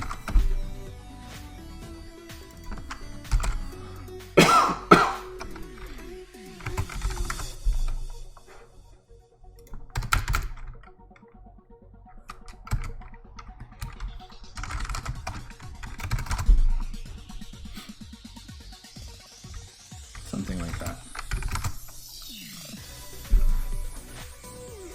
So maybe this is how it'll work. And finally, we're going to want to return this modulated by the volume, so times the volume. Oops, not volatile. I wish C++ had an object superclass. Yes. Especially since a lot of compilers have deprecated use of void pointers.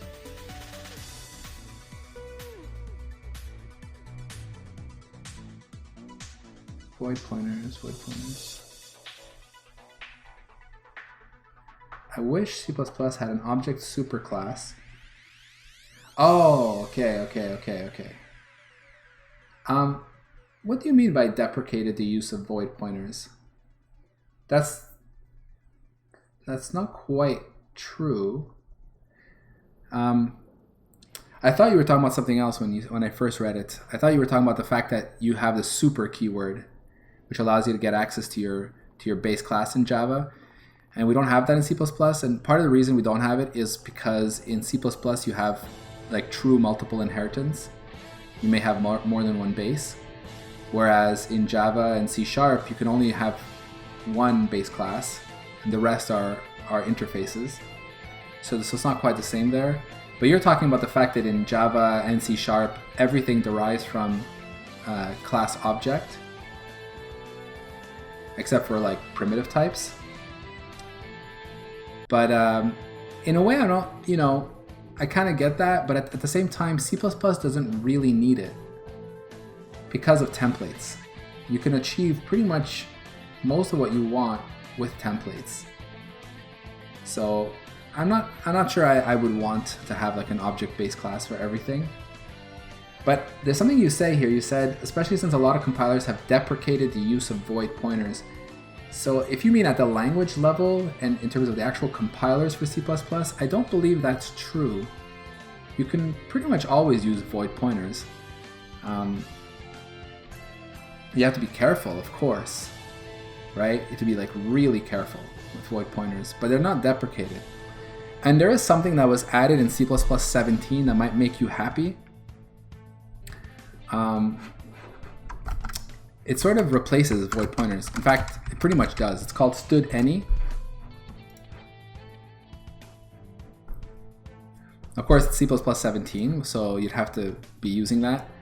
But std_any is kind of interesting. It allows you to store pretty much anything in it, and it's type safe as long as you're using RTTI, because whatever you store in it, when you try to get it back out, you have to use anycast in order to access it, and you have to make sure to provide the same type of the thing you stored into it. And if it's not the same, it'll actually, it'll throw an exception. So this is kind of like the type safe void star replacement in C++ 17. So that's really interesting. Otherwise, you might find yourself wanting to use std variant,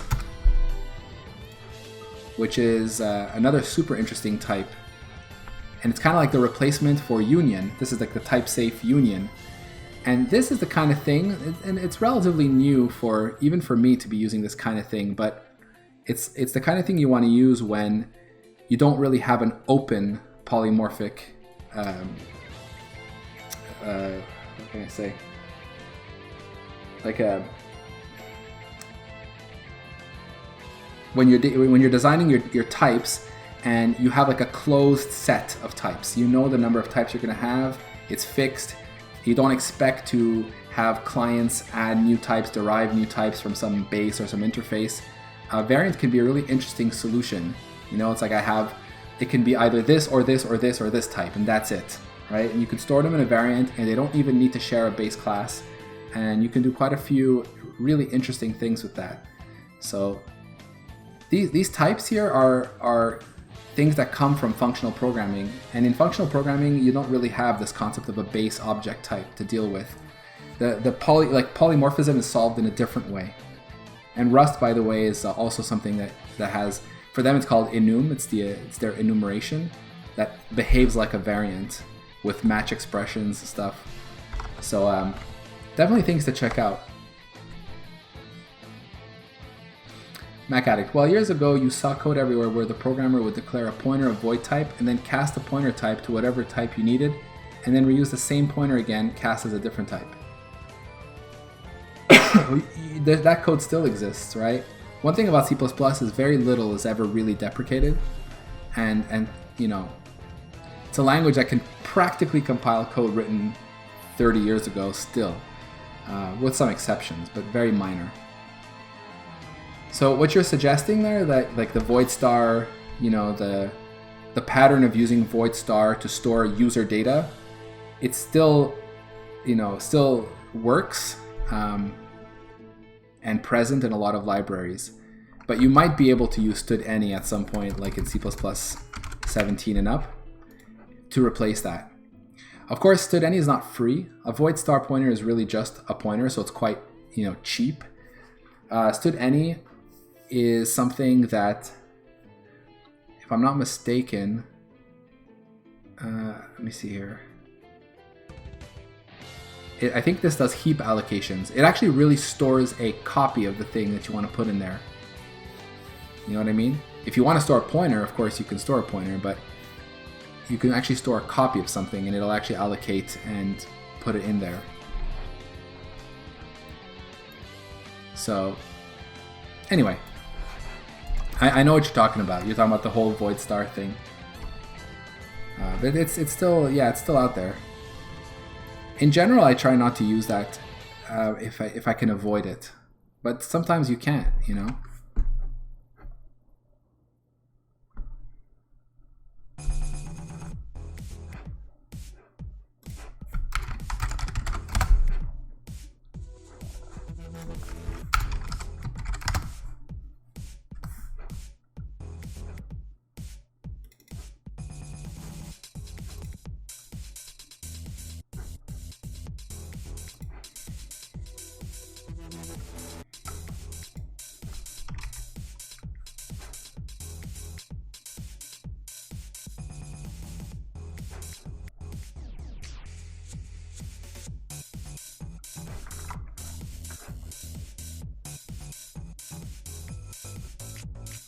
Oh yeah.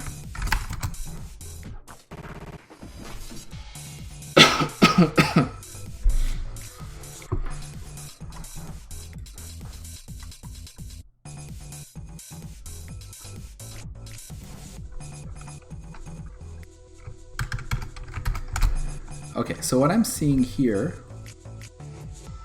is that this here will return a single sample for amplitude A, tone A, noise A, and index 0 for the square wave generator.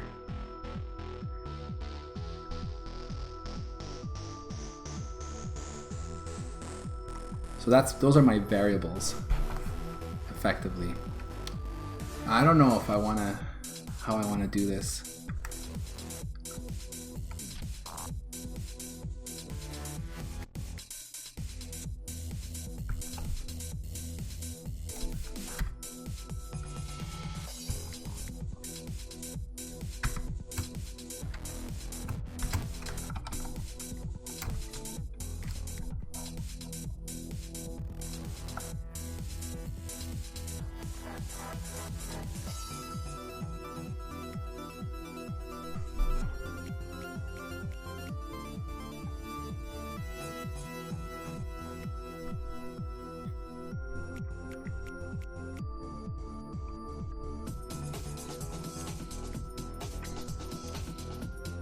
Yeah, okay.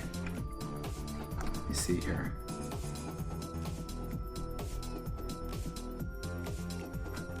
So what we'll do is, okay, we'll take this off. And we're gonna say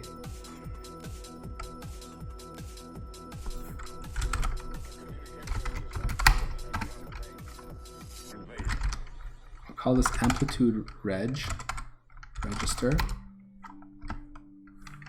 So this will become this guy here. We'll pass in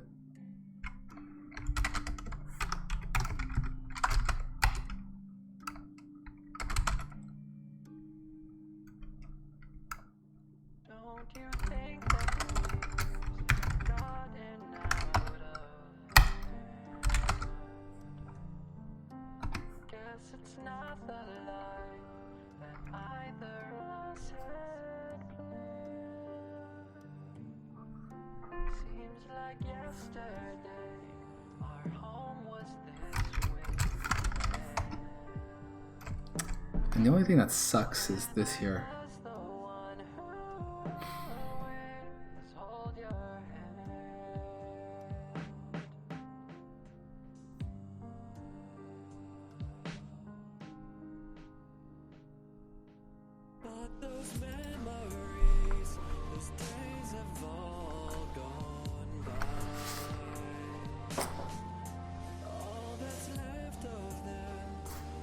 Alright, maybe I'll change this a bit. Let's see.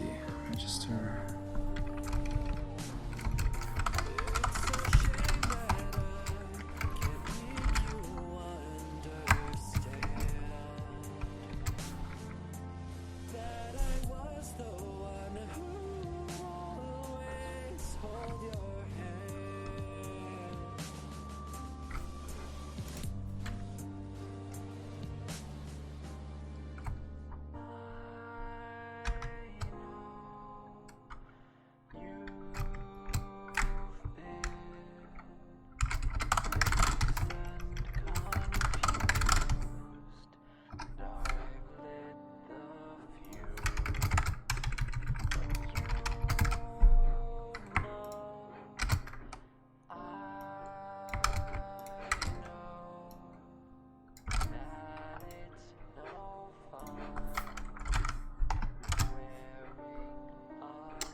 And then there's this here.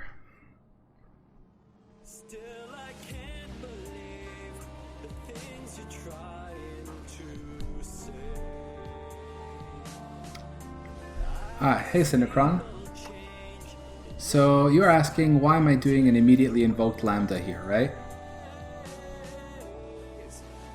So this is actually it's a really interesting way to basically turn any bit of code into an expression. And I don't know if you've ever used languages where rather than statements you have expressions. I was actually just talking about Rust. Rust works this way, but I actually saw this more with F# or OCaml, where if-else are actually not statements but expressions. Anyway, the point is that when you do that, you could do something like this. I could put a const here, and I can declare a local variable, and then I can run arbitrary amounts of code and return the result by using an immediately invoked lambda.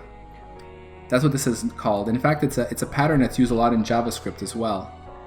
And it has a lot of advantages, right? Like, first of all, it allows you to do this kind of arbitrary code. We typically tend to do this kind of thing using ternary syntax, right? Like the ternary operator. I could have done this with ternary. I could say, this question mark evaluates to that, :0 for now. But it can get kind of long and hairy, and if you have more than just like one condition, it gets kind of ugly. And then sometimes you want to break that out into a function, but functions are kind of heavy-handed, right? One of the advantages of a lambda is that you get to capture local state, right? So that's a big advantage. It's like a local function that captures local state.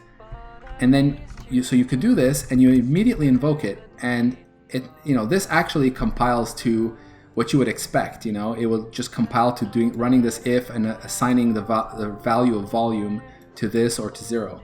So it's as if this is not even there. It's like the compiler chews through this. The optimizer has no problem with this. But in terms of ergonomics, in terms of being able to have a constant here, this totally works. So it's an interesting strategy. It's an interesting way to use lambdas in C++. It's like I said, it turns anything that's a statement into an expression. Like same thing with switch. If you have a switch with a bunch of cases, and you want, instead of doing like, initialize some variable and then switch on something and set the variable in each case, instead you can say like const whatever variable equals, and then do an immediately invoke lambda in which you do your switch on the captured state, and then you just return values for each case. So again, it's like kind of like turning that switch into an expression. And what I do when I'm writing code is I tend to develop a lot like this, and I will very much probably hoist this out into its own function, this one here.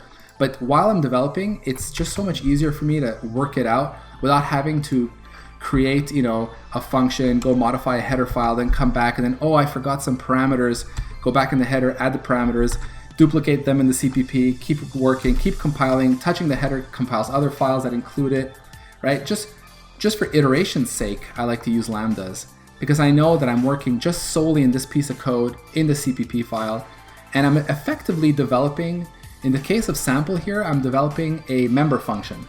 Like as soon as I do this, pun intended, if I put this in my lambda, this is a member function, but it's like a local member function. You know what I mean? So this has become like my way of iterating on code. I'll start with a local member function as a lambda, and I'll develop, and this kind of lets me flesh out what I really need, and then I'll promote this to a member function if that makes more sense. And makes more sense, that's an interesting one too, right? If I only call this function in this here, like if sample only gets called within the scope of clock, I can leave it here.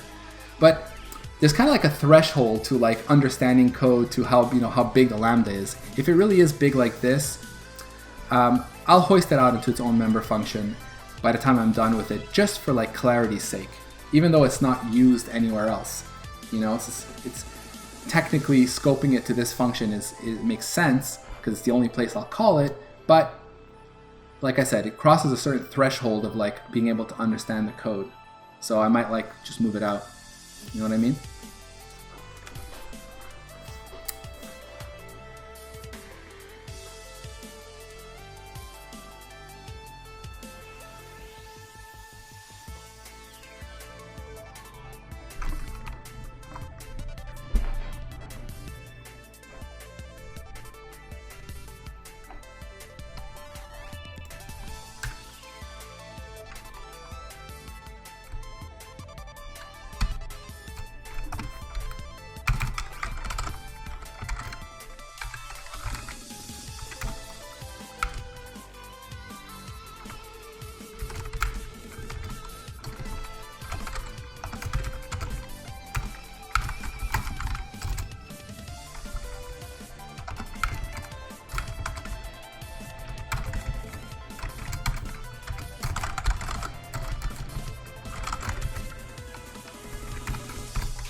Okay, I'm gonna do this total hack here, but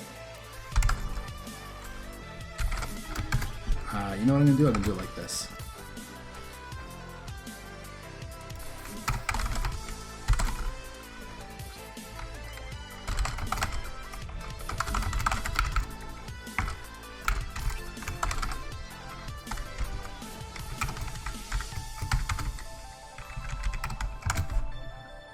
I'm not a huge fan of it, but I don't care. Hey, my keyboard gets stuck sometimes. Okay, let's see here. This allows me to get my tone generator index here.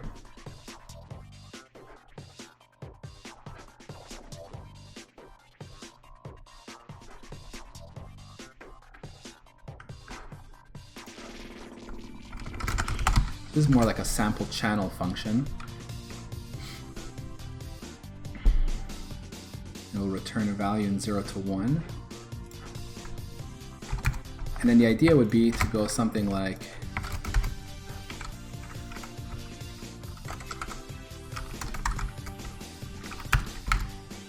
mixer control.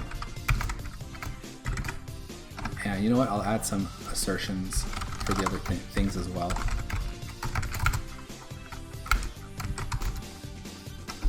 Oh, I can't. I guess can I do that? Yeah, I suppose I could. I happen to be able to do this. In this case, they're bits, so I can just check if any of those bits are set.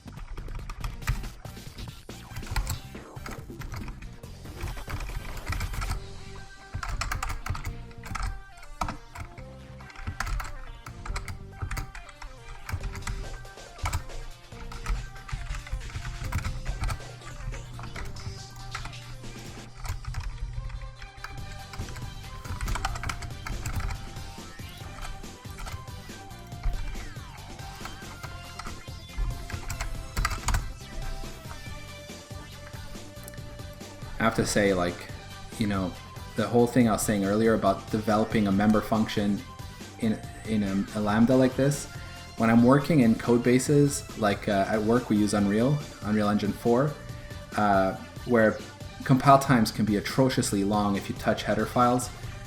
Like, everything just includes everything in Unreal. So this methodology that I kind of developed this methodology myself, and I've been sharing it with people at work and stuff. It just saves an enormous amount of time. Just compiling one CPP and touching one CPP is just way faster than having to iterate between headers and CPP over and over. So as a sidebar, like, if you're as a side note, if you've got one of those kinds of code bases where touching headers is expensive in terms of build times, this can be a nice little technique as you flesh out your code, you know.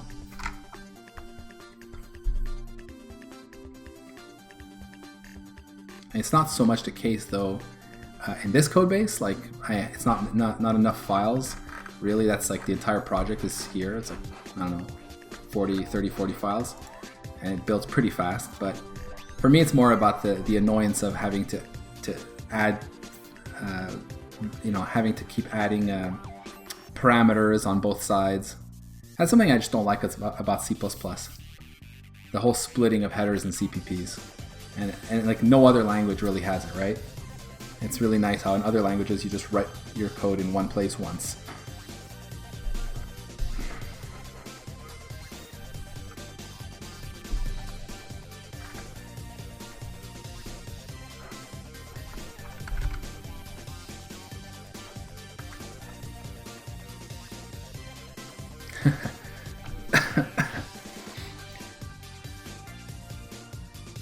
Yeah, so yeah, Synchron, you're saying there's no need to touch headers if you declare a function inside C. Of course, and those will end up in my anonymous namespace up here. But like I was saying, this is more like when you're developing a member function, right? So you can see like in my code, I'm accessing members of this, like m_registers and m_wave generators. Now I could pass those in. And then I could make this a function that stays completely in here, and I might, that's an option. But I feel like this code will be clear if I go down this route. So like here I'll say tone A, mixer control, noise A. So the idea is to kind of have this, right? B and C.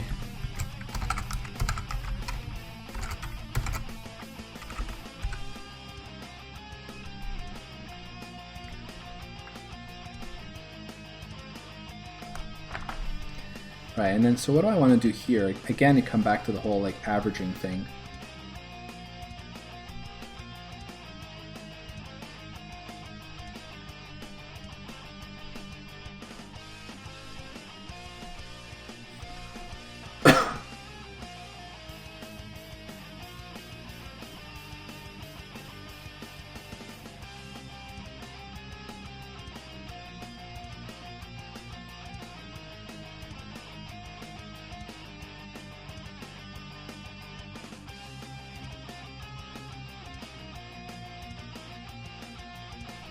I don't know.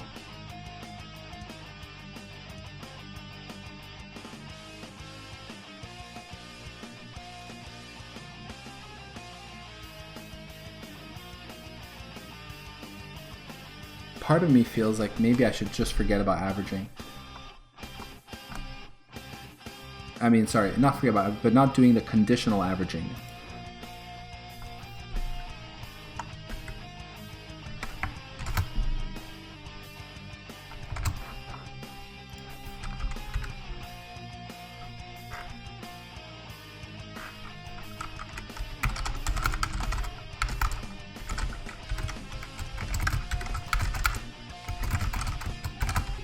And then technically, we want to take this value and divide it equal by 6, let's say. Because we may have two generators mapped to each channel. So that's 6 possible sources, something like that. What this means is that if you're only playing tones, that let's say 3 tone generators, they'll only be at like half the amplitude. So they'll range from 0 to 0.5 on each. And if you add noise to it, it'll reach the 1. So yeah, I don't know. This might not be correct. Yeah, I have to think a little bit about this. But it's okay.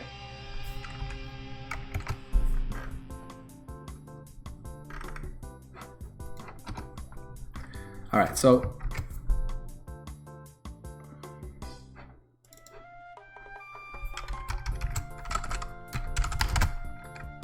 see there you can see I've been coding Rust because I wrote just m value, which in Rust you don't have to put the return.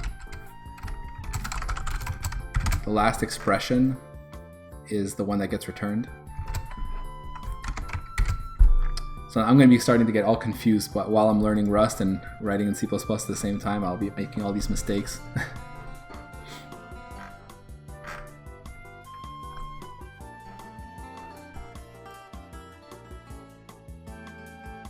Yeah, one thing about making this a member function though means exposing these, which I don't feel like doing.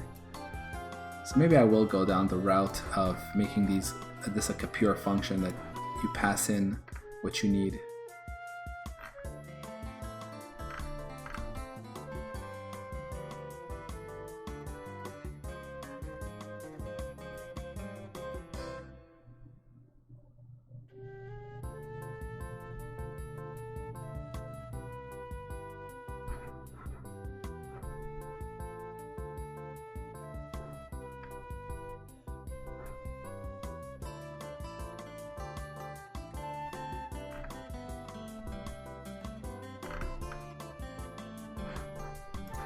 Alright, so if we do that, it's going to change a bit. Let's try this differently. It'll be more like... Do I even need the amplitude register? Let me think here.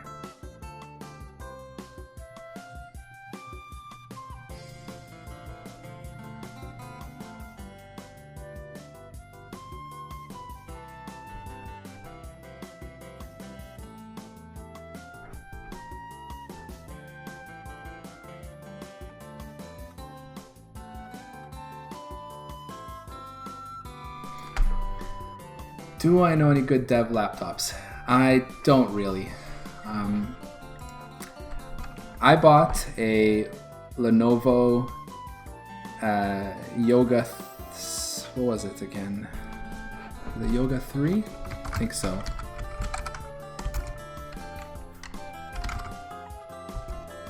Yoga, what the hell is it called again? No, it's not a Yoga 3. It was a Yoga 900, I think. Yes, that's the one. Let me see here.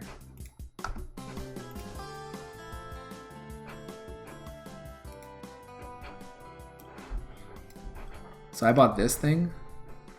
It's not available anymore. It's a 13-inch laptop. It's a Lenovo, and it's got a i7.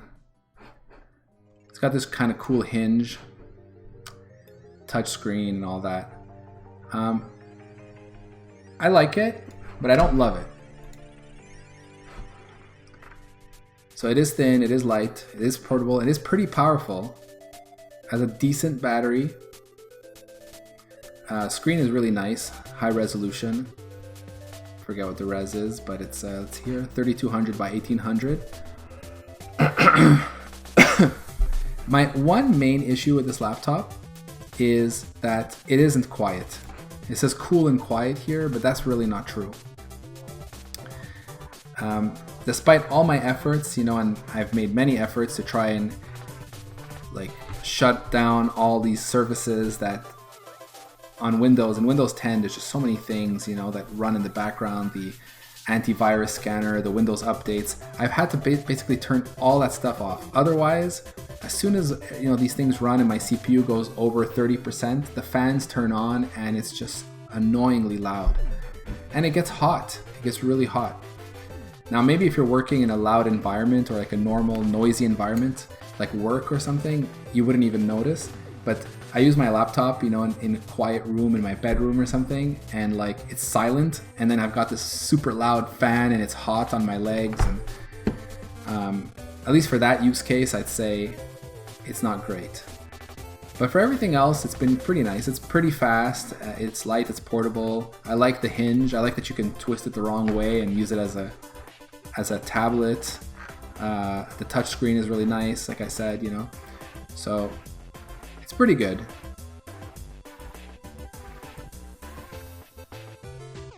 Looks like some people have had some serious problems with it though. I haven't had these issues myself.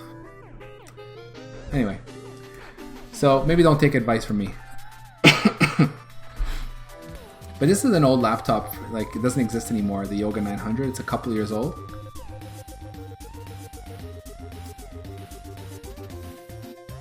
Yeah, I know, Windows.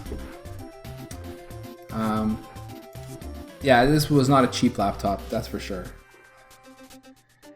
But I'm not sure what to recommend. Overall, I like the Lenovo laptops. I think they're a pretty good brand. It's one of the more, in general, actually, they're one of the more affordable ones, but I've heard good things about the Dell XPS line. So maybe look at that. Also can be kind of expensive though if you go for the upper end ones. But yeah, I know that at the time that I bought mine, the contender was Dell XPS. They had a similar price range, similar features.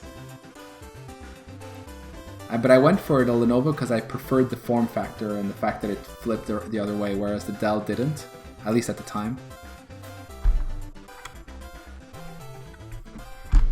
Okay, I think I'm going to leave this here for now because I'm not sure yet what I'm going to do with it.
Alright, so now I have a way to sample each channel and sample all the channels.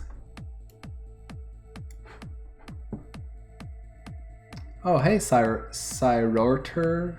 I'm not sure if I can say that name right. Another Vectrex emulator. Hello. So what's the other Vectrex emulator? I rarely get comments like that. Another Vectrex. I usually get, what the hell's a Vectrex? And you come in saying another Vectrex emulator, I'm shocked. I don't suppose someone's developing another Vectrex emulator on Twitch though, right?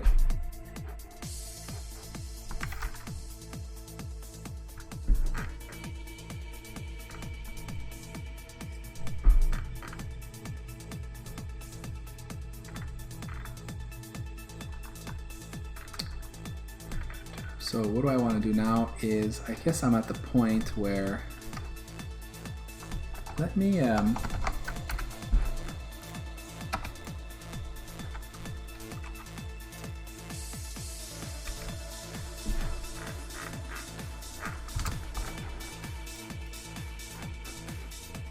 we've got amplitude control, so PSG, model amplitude control, and start implementing channel sampling.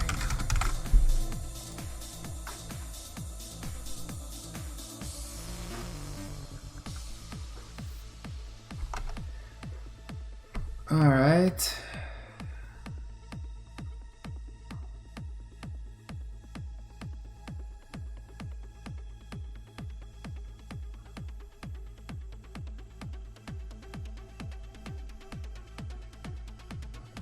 So we are technically at the point where what I would do next, what I'm going to be working on next, and it won't happen tonight because it's getting kind of late, but just to talk about what's coming up.